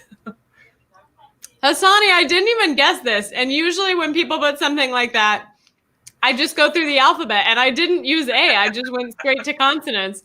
I am an ant, and Me I didn't too. even get it. I have 18 nieces and nephews. What? Oh, because you have 4 siblings. And 2 steps. That probably helps. The 2 steps have 4 of them, but my blood siblings have 12 of them. Wow. Do your siblings also have Sound of Music names, or was that only you? It was only me because my siblings had seen the movie. That was one that some of them, it was their first time to the movie theater, and it was their first movie. It was The Sound of Music, and they came home, and I was born, and my siblings named me. So when I was in like grade 3, and I'd be like, Mom, why did you call me that? It's so confusing for people. She said, talk to your sisters. I don't know. I didn't do it. But my sister wanted me to be named Sue, and my parents were like, we're not going to do that. I'm of Irish heritage, Lafferty, and so 2 of my siblings have, Kerry and Shannon are County Kerry, the River Shannon. But some of the names I'm not sure where they came from. My brother's named up, he's the 8th David Lafferty.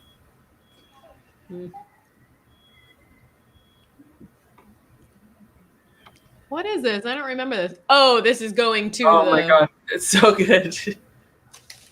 She doesn't want to, she wants to be pissed off about this moment, but she can't.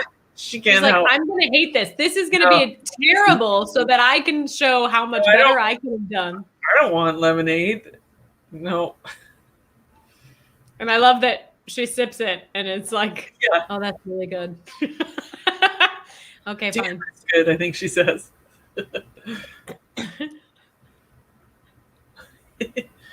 Just keep eyeing it. God damn it, that's good. Gosh. And then they ride a horse in. Well, okay, so we're the continuity experts, on this, because she storms out of this party, but she's driven down a long driveway and taken a horse ride in. She's got a long trip back to that car. Yeah. There were continuity things with her shoes, too. So I was looking, she had like a short heel. And when she punches the cookie, I think she has a heel. But when she walks out, she's in flats. And that seems like a pretty substantial, like, how do you have the wrong shoes on? I don't know. That feels like a strange oversight. You know what? I feel like there was something cut too about this cookie, because she goes on about this cookie and it feels like it's missing the setup for that beat. You think this cookie's important? Well, the rest of it was important. As a woman who would very rarely wears heels, I sort of understand having flats in your purse, though. Yeah. You gotta change your shoes. But she doesn't even have a purse, does she? Yeah, she had a little purse at the beginning. Okay. I don't know. We'll see. We'll look at the shoes and see what. And they look she like. also, I don't know if we saw her bring in a present, but she also has a present. Mhm. She didn't have a present on the horse a couple of seconds ago. Almost makes me want to go back. Yeah, what did she have on the horse? It looked like she was just very awkwardly. Yeah. That's so something that horrible. drives me crazy. There's so many times where they have like female characters leave their apartment or walking back to their apartment with no bags whatsoever. And there's like no bulge in their tight pant pockets where their keys would be. Or I'm like, where are your keys? Where's your wallet? Where's your phone? Where's it? Like, where is all of this stuff? You can't just not have a bag and also not have full pockets. That's not how it works. Do you ever get men's pants? No. Not, I mean, I probably could and get because my problem is my hips are like infinitely large and then my waist is significantly smaller. So I get the like flap that just like bends open at the back. I don't know. Yeah. I see. Well, I've got this hips just straight down. But so I was looking for a pair of shorts madly for a job that I had, and I couldn't find any in the women's. This is not right. So I went to the men's, and I got this perfect pair of shorts. And I'm like, what is with these giant pockets? Like, you guys have been hiding this from us. This is all I need is giant pockets. And the same with, I got a little extra COVID weight. I'm not afraid to admit. So I went to the thrift store, and I said to the woman, she's like, oh, you need pants? She actually said to me something. She goes, I don't know if we have a maternity section. And I said, I'm 50 fucking years old. I'm not pregnant and fat. Just like, calm down. This is COVID. Be gentle with people, please. So she sent me over the men. So my current COVID pants are men's. And again, everything you need just in the pockets. It's huge. Honestly, I wish that men's clothes fit me better because there are so many men's items of clothing that I would prefer. There was also, I think there was like a meme floating around and it was like, this is the exact same phone in women's pockets and men's pockets.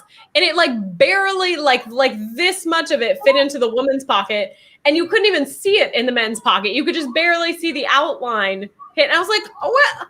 I would like pockets. Okay.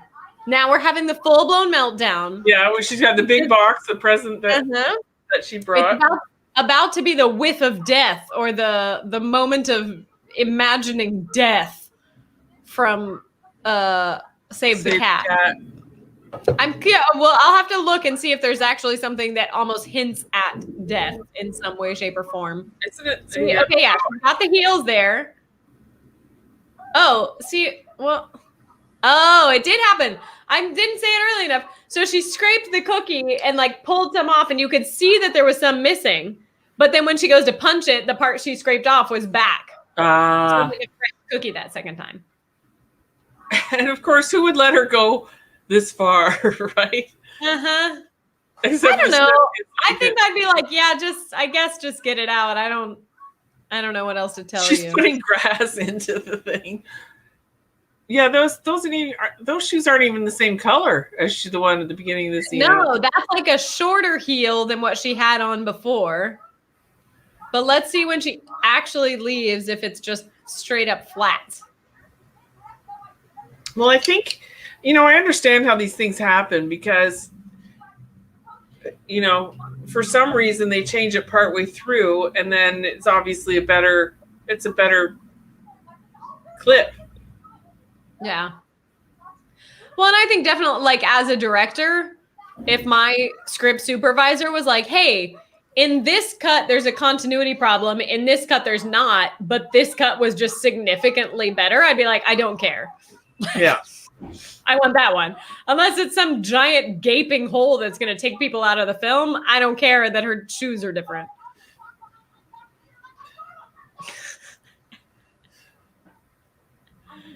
I love the parting gifts for the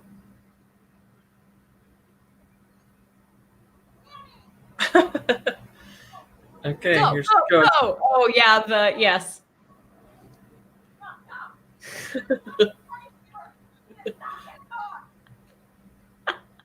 Well, she doesn't have any shoes on. Oh. Yeah, that's not even flats. That's just barefoot. Yeah, so we didn't That's see her, believable. but we also didn't see her lose the shoes though. It goes from Yeah. I bet in a take she lost the shoes when she was trying to push the fountain over. Because her feet were like this basically when she was pushing on it. yeah. Oh, there it is. That brace was on her right hand instead of her left, where it is for the rest of the film. A bracelet? No, her arm brace. She has like a hand brace. Oh, right. And in that shot, it was on her right. See, is it on the right now? Yep. It was on the left earlier. Yes, I remember this from watching it. Oh, and this.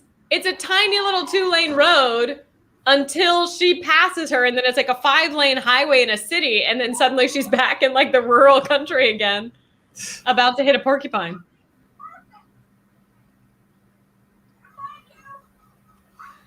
And then somebody who knows cars very well said this is, nope, I can't find it. But they said the tail light would have been less than $100 to replace based on this type of car. A Toyota Civic? Oh, Toyota something? Tercel, I think. Celica. So this one's a Toyota Celica, but when it's wrecked, it's a Honda Civic. I don't know. What? I didn't see a Honda. I don't know about that. I had the same car. So my husband always mistakes Toyotas for my Honda. And I actually, I had that car. Just side note, I had my Honda Accord for 27 years and 8 months. I drove that car. Wow. In fact, you got your money's worth. I did. My dad gave it to me for a graduation gift. It was already 2 years old. So I got a used car for graduating university. I drove it for 27 years, 8 months, 2 weeks, 2 days, I think it is. And then, now my husband, it may be the only car I ever have. We'll see. That would be great. That'd be impressive for sure. It's not just a light though. Like she does get fully hit. No, yeah, she got full-blown but at the beginning of the movie I think she got pulled over by him initially because a tail light was out. Yes, that's right. And he made a joke actually, or he says something about like if you had gotten your tail light replaced, maybe you wouldn't have been rear-ended. They would have seen your brake lights. Right, that's in the scene. Those are unrelated. Your tail light and your brake light are separate lights. Ah, I see. Not to get overly analytical. I'm not here. This is not an analytical podcast where we point out. I still don't think it's a Honda ever. I think that continuity bust is actually the Honda. It's always a Toyota. Maybe it's two different types of Toyota, but it's always Toyota. Maybe it's a shot later. Maybe there's like one specific shot of it. I would have recognized. I hate to be super inventive about it, but my car's name was Rhonda. The Honda. Yes, excellent. We would have recognized Rhonda. Actually, and then it grew into, when I had stepchildren, Rondar, they like to call her. Nice. Oh, okay, wait. See, and then it's got the little emblem on the head seat, like right here in the car. Yeah. See it? Okay, and then I think when she gets in it, it's not there. So it's two different cars. Why would you get two different Porsches instead of actually film it? Like maybe just the inside of the car wasn't big enough to fit cameras or something. Yeah, I don't know. Right. I don't know what the reason would be for it. It's a great little coincidence scene where the timing is terrible. I think you're 2 seconds later than me. Let's see, 51. Oh, I'm actually 2 seconds ahead of the timer on this because the timer is on my laptop so that it can join through this. And then I actually watch the movie on my desktop. So I'm not even perfectly in sync with this, but pretty close. I can hear yours as well as mine. What? Yep. Only when it's loud. Oh, okay. Well, I need to keep my volume down then. So no, it's not bugging me or anything. It's an hour and a half. We've been doing it. It's no problem. You for the stream, because if it picks up the audio in the stream, then it will just cut out the audio on the video when it stays there. Yeah.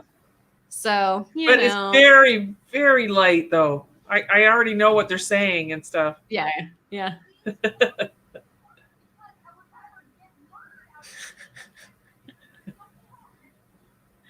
And then this scene where he like drives along. See, yeah, the head thing isn't there. Oh, just there's no headrest at all. I see. Well, it just doesn't have the emblem thingy on it, or the logo, the car logo. I missed that one because I have to switch screens to see you. Oh no, you're good. You don't have to see me. There's nothing. Oh, I see what you mean. It is a much lesser road when she originally breaks down. Hmm. I can't believe he leaves her there. What a horrible monster. Right? Oh yeah, Castaway's in there. I almost forgot about that. Oh yeah. I remember being so moved by this movie and thinking it was so great. And then I watched it again not that many years ago, and I was kind of like, huh, all right. Like, we love Tom Hanks. It's fine. It's good, I guess. But I was just like, this is not hitting the same way it did the first time. Here come the puppy. Yes. Yeah, see, now it's on her left hand. This is a great that has to be something where like they reversed the shot or something. I mean, because that's not like, as the actor, you're never gonna be like, yep, you're putting it on the correct hand. Like, that's just not. So in the last scene, she was driving and it was on her right hand. Yeah. So this has to be the flipped scene. So let's see if we can see where her part is right now. Her part is on the same side as her thing on her hand. Yeah. Any other clues? And Kristen Wiig's part is on her right. So we'll see if we can tell if it's reversed later. Yeah. She's got rings on the first and fourth finger. Because at the top of the movie, though, it was on her left hand. So it was on the left at the beginning, and then when she was driving, and when they were doing at the party breakdown, I think it was on her right, and then now it's back on the left. I don't know. I love this intervention, though, and I love that it's Melissa McCarthy's character, and the fact that she made this character such a like hard ass just makes it even more perfect for this moment.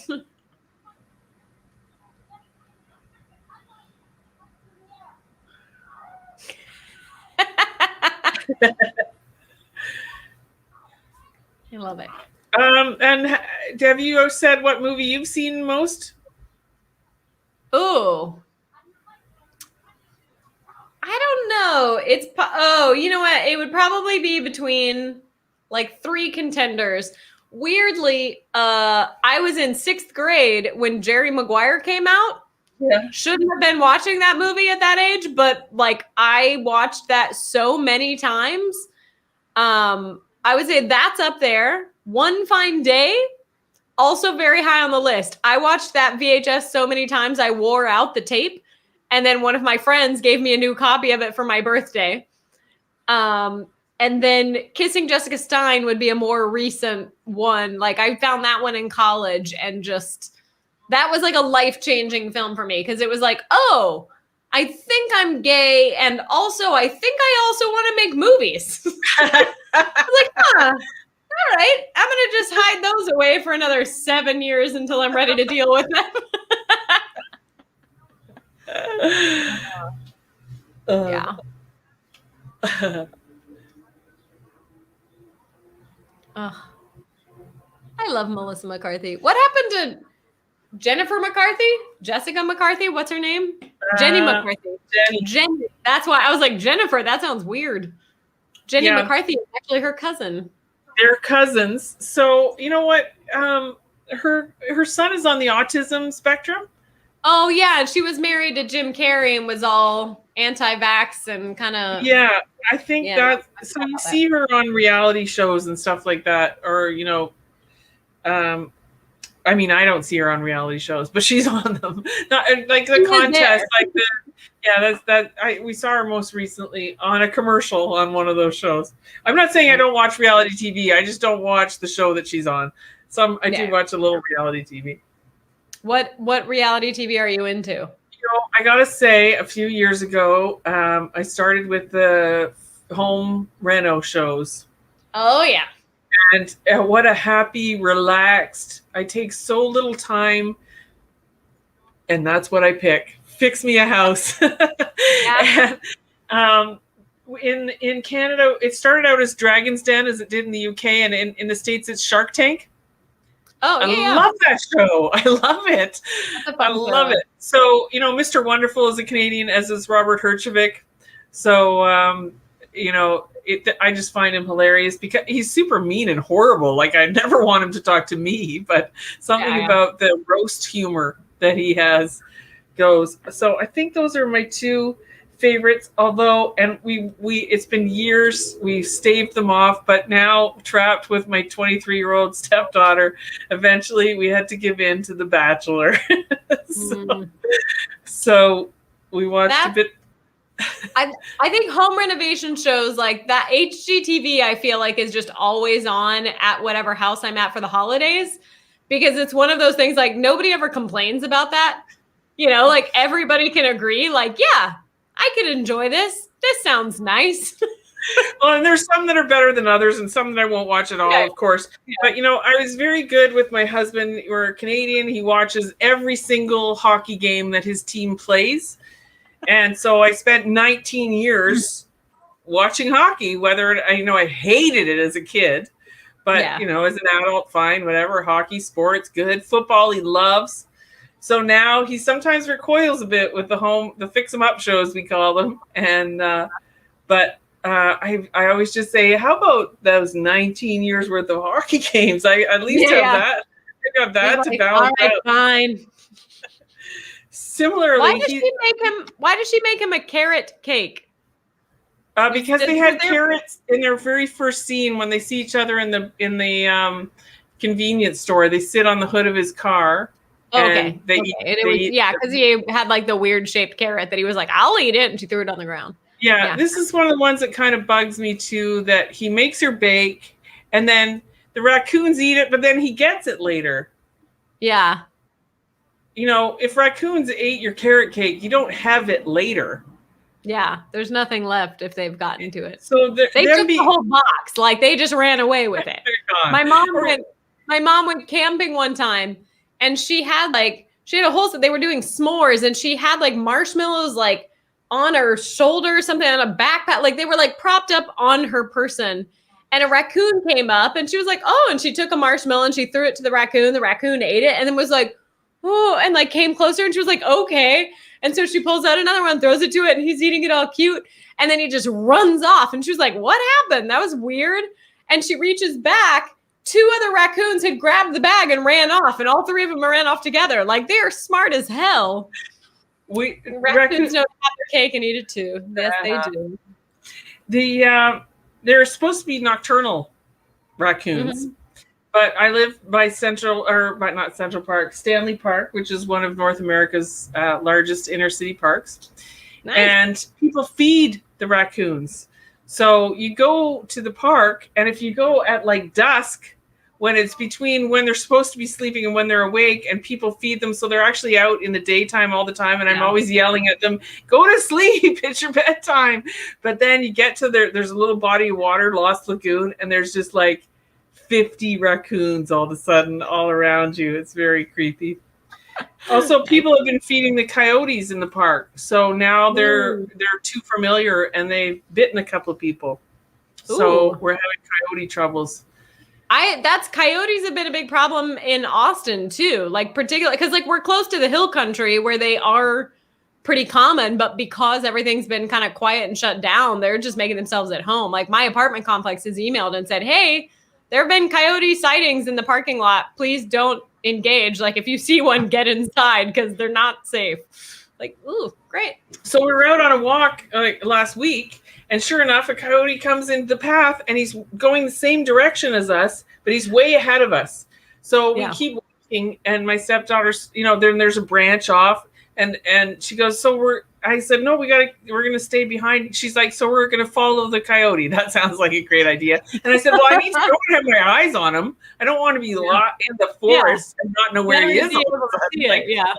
So then the advice is to make yourself big and make lots of noise to scare him. So he was, 100 yards away. He was far away. But I thought, I'm going to make a big noise, and I didn't know she was already videotaping a couple of steps ahead. So I started to make this big noise, screaming, "Arr, arr, arr, arr," trying to scare the coyote. He didn't even blink. He didn't even look up. He didn't look in my direction or anything. Yeah. So, but People are crazy. What is up with this? Yeah, exactly. Oh, this is good. She's an ugly crier. We get Rose Burns crying. Good acting. Yeah, and she's like, "No, I'm not. You're an ugly crier." "No, I'm not. No, I'm not." Yeah. No, I still look pretty. Oh, it's beautiful. This is a pretty cute scene too.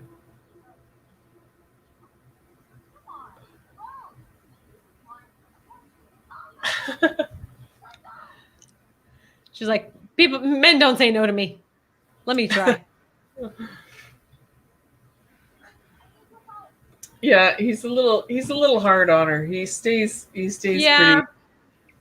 But I understand story-wise, but because we're used to rom-coms, so I should be celebrating that they broke off from the rom-com. They're actually celebrating the relationship, but rom-com-wise, doesn't quite fit.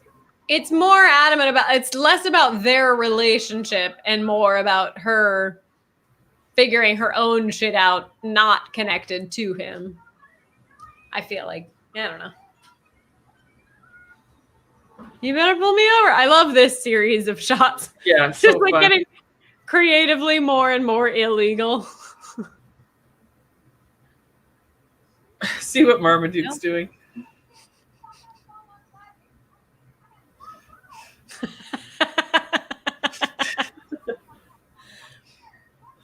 This is the perfect sequence where, like, if you were directing an improv 2 script series, that you could just have the improvisers in a rehearsal room, and if they're really good improvisers, that they could just be like, "Oh, I'm in a car, I'm doing that." But it's like they could like describe it while like doing their, object work, where you wouldn't necessarily, if you were just like, "Great, we hit record on the camera, now improvise and do whatever you want." You can't improvise this stuff.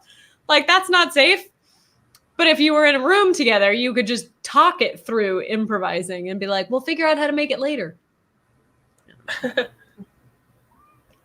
I love when comedies have sort of built into the story, like that. It's like, great. And then there's this scene where they try to say like, "Oh, it's kind of like this."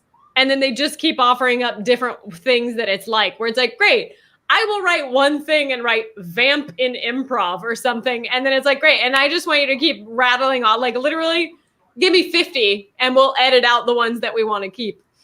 But when you've got good improvisers, like somebody like Kristen Wiig, it's like, "Great, here's a spot where you just play. Just say the funniest things that pop in your head and just say them over and over and over again. Vamp!"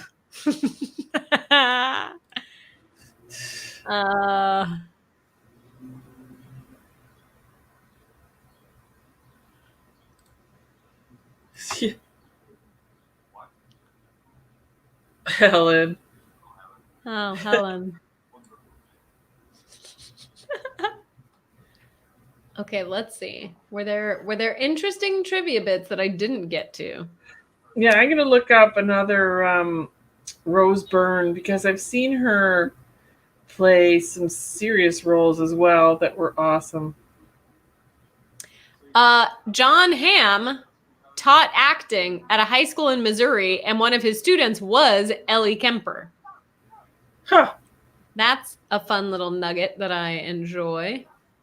Oh, Maya Rudolph was pregnant while they were making this movie. Why is she not pregnant? She's pregnant with her 3rd child. So they did a lot of belted outfits to distract from her belly. But Annie Mumolo was also 8 months pregnant, and she was still on set every day. Which, like, the way that trivia fact was written into IMDb, like, she was 8 months pregnant, but she was still on set every day to do rewrites. And it made me go, wow, that's impressive. But then I was like, well, I think if I was pregnant and I hadn't had a kid yet, I'd still be working. Like, I would also want to work. Like, that's fine. I don't know. I've read a lot of things about, like, shaming women who work while they're still super, super pregnant or who want to get back to work soon. I was like, oh, well, if she wants to work, let her work.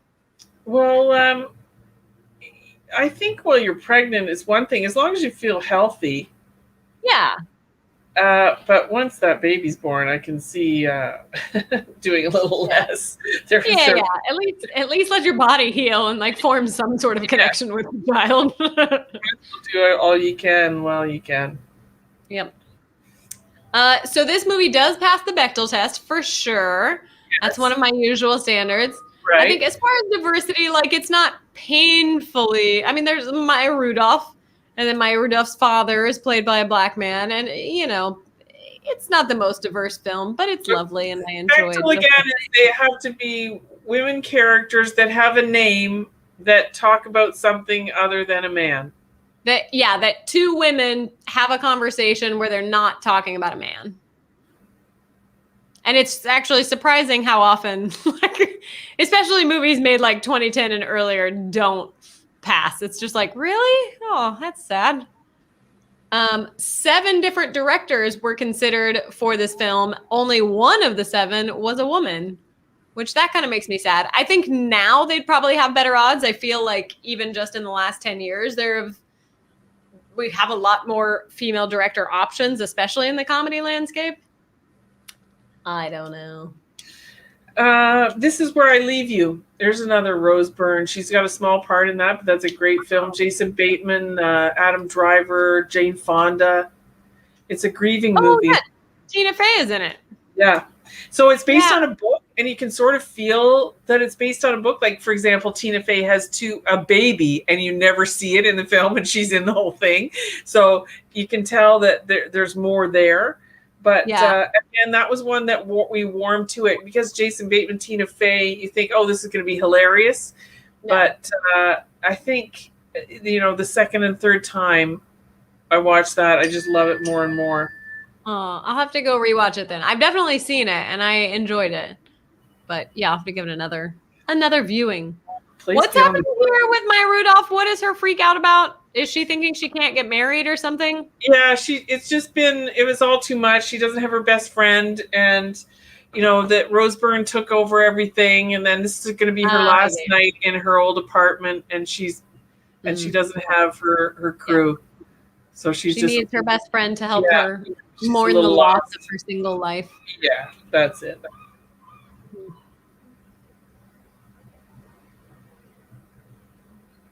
Aww. Yeah, I love a good friendship story. You don't get enough of that. Where they're not like fighting over a man or something. Yeah. They're not in competition with each other. At least the 2 main best friends. Like obviously Rose Byrne and Kristen Wiig are in competition with each other. But, yeah. That's one of the other things I love about that. Like it's about a bridesmaid instead of about the bride. It seems like because the bride is the star of her day, it always seems like it would revolve around a bride, but this is about the bridesmaids, and it really is about the bridesmaids.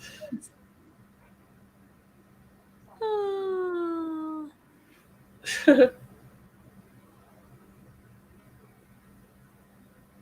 now I've hit the 10 o'clock wall where my brain is like, go to sleep. But then I won't go to sleep for like 3 more hours. I was going to say, you slowed down a little bit. I know.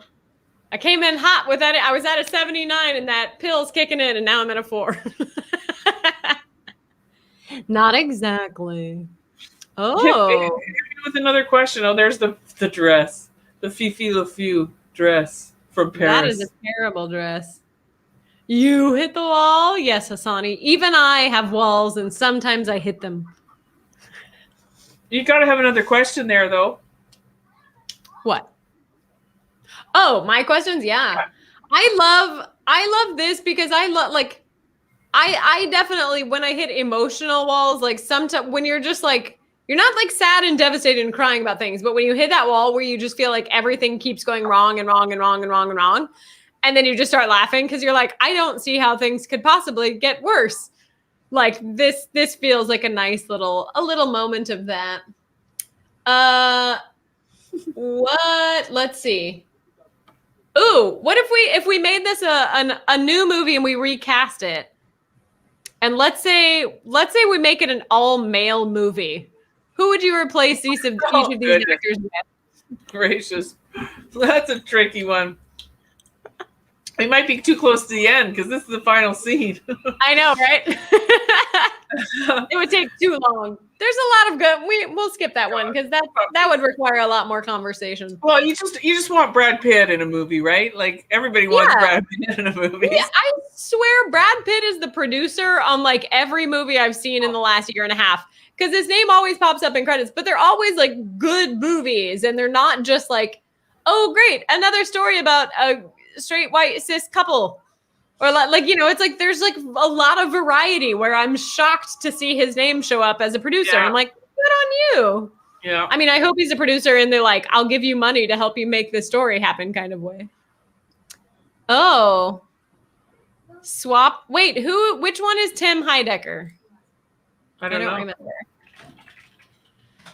Oh, he's the one that we didn't recognize. Oh, I got his name wrong. Oh. No. I even wrote it down. Tim Heidecker. Is that the one, Hassani, is that the one from,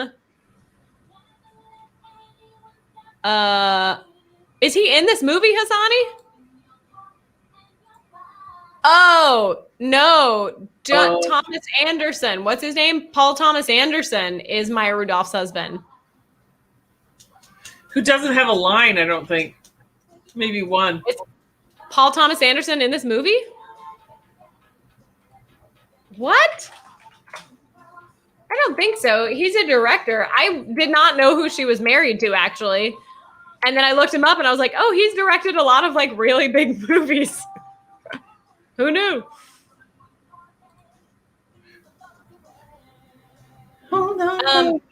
Did he play was it the boss in the jewelry store? Who was he in this movie? I'm going to look it up. Because I really thought that it was, okay, wait. Now the last of this is just going to be researching. It's going to be the most interesting thing to listen to. Yeah, I think he's the, well, it's hard to tell from the picture. He's got this gray beard. Right?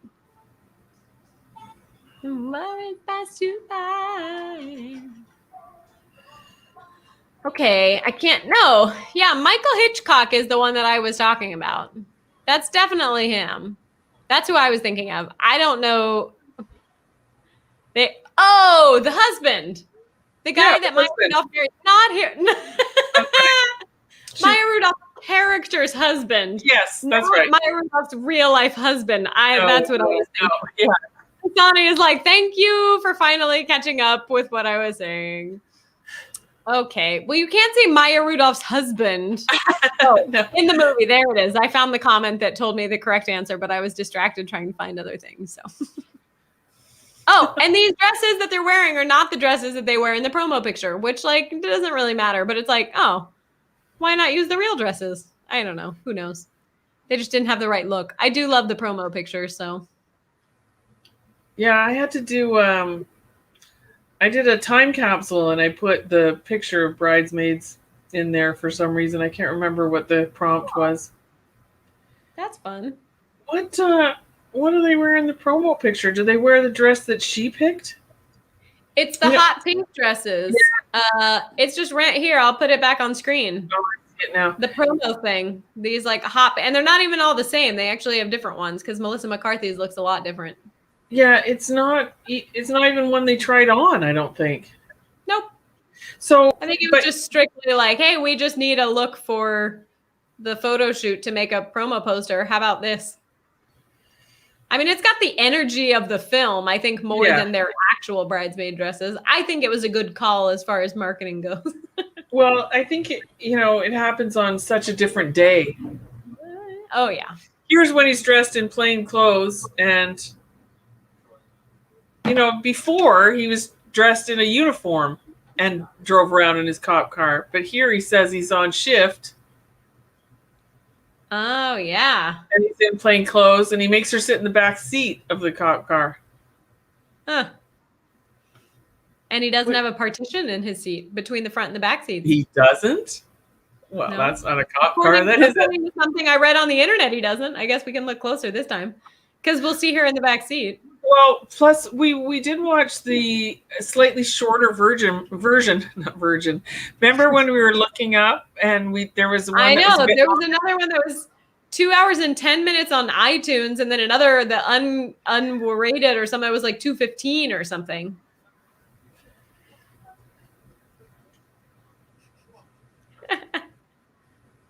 That's pretty similar to the one. Oh, no partition, eh?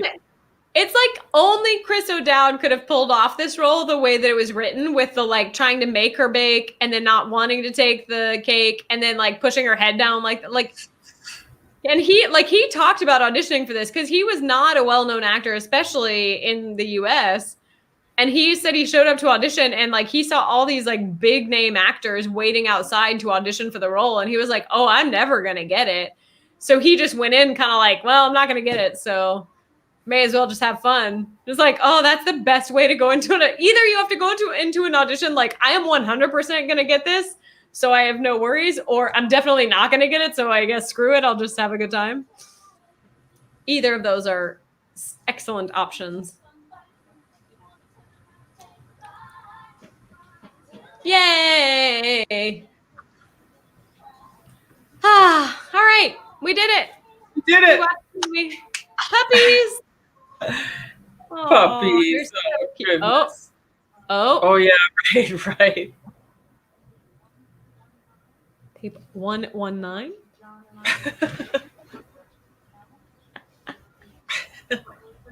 Oh my gosh, a giant Subway sandwich. Oh, that just makes me uncomfortable. Yeah, how old like, do your children have to be before you let them watch this? If you're Paul or Ben and Falcone and. Oh yeah, right. That's funny. I think that's her. Now Hassani wants a sub. Would you like to eat it off of Ben Falcone, Hassani?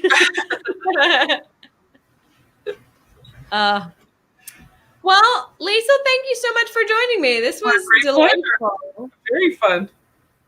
I love it. It's nice to have a good excuse to like go back and watch a movie that you know you really like and haven't seen in a bit. So yeah, I feel like I should have picked a more arty film or something. But I like having the variety. I think it's nice to because sometimes you want the really intelligent, artsy thing that makes you think and what. But then other times you're like, I just want to have fun. I just want to have a good time.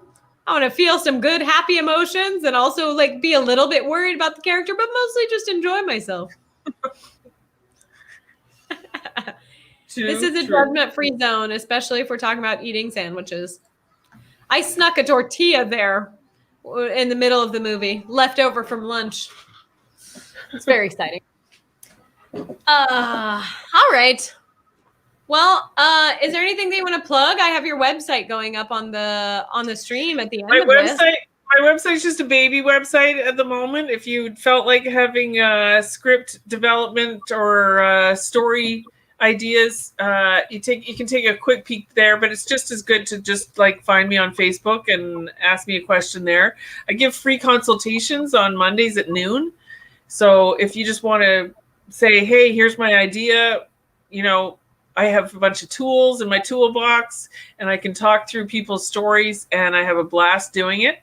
And we're going to do that through the firecracker department as well. But at the moment, I just do it freelance. So any Monday at noon, or if you couldn't make Monday at noon, I could probably talk to you for 15 or 20 minutes another time without too much trouble. Just say you're a friend of Rebecca's and then I'll happily talk to you about your piece. And of course, that's all just free. I just mean a free consultation. Let's talk about your stuff. So I don't really read anything in advance or anything. I just, you tell me your idea and I give you tools or bounce it back to you. Practice pitching almost. Yeah. I will vouch for Liesl. It is so incredibly helpful to have somebody who is like good at asking specific questions that kind of make you focus. Like one of the big things in Save the Cat is like, know your log line, know the basic, like how are people going to tell their friends what the movie is about to convince them to go see the movie with you? And if you can't get that, don't even bother writing the script yet. Like there's certain questions you really have to answer and figure out before it's even, you can write the whole script and then you answer the questions along the way. And then you realize like, oh, that whole story arc doesn't actually make sense for that character. I have to completely change it all. So it's incredibly helpful to have somebody who knows what they're talking about, ask you the right questions to help you figure out where you need to take it. So. And I always do it with a smile on my face. I seem to be, it's so easy to fall in love with people's ideas. It's a good idea. If you think that you can write it into a film, I'm already on board. Let's talk about it. Yep. I love it. Cool. Thank you so much. That was very fun. I dropped your Facebook link in the chat and then your website will be up at the end. But everyone go follow up with Liesl if you've got script. I mean, I don't think that Hassani is a big script writer, but you never know. You might get the urge. Or know somebody who does. Yeah. Word of mouth is the best marketing. Yeah. Anyway, all right. Well, thank you so much, Liesl, for joining me. And I'll see you soon. And I'll be streaming. I should be streaming Monday, doing something. Who knows? I'll figure it out. Good night. Bye. Thank you for watching, everybody. Woo! Woo!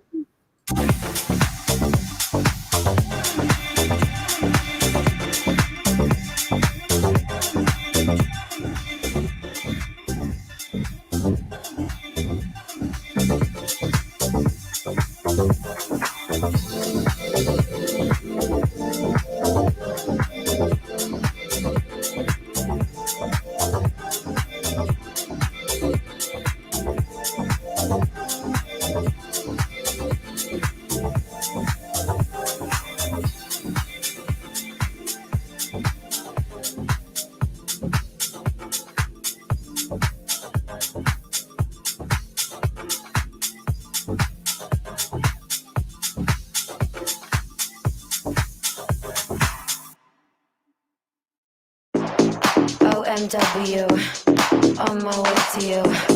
Good at what I do. I'm OMW. OMW.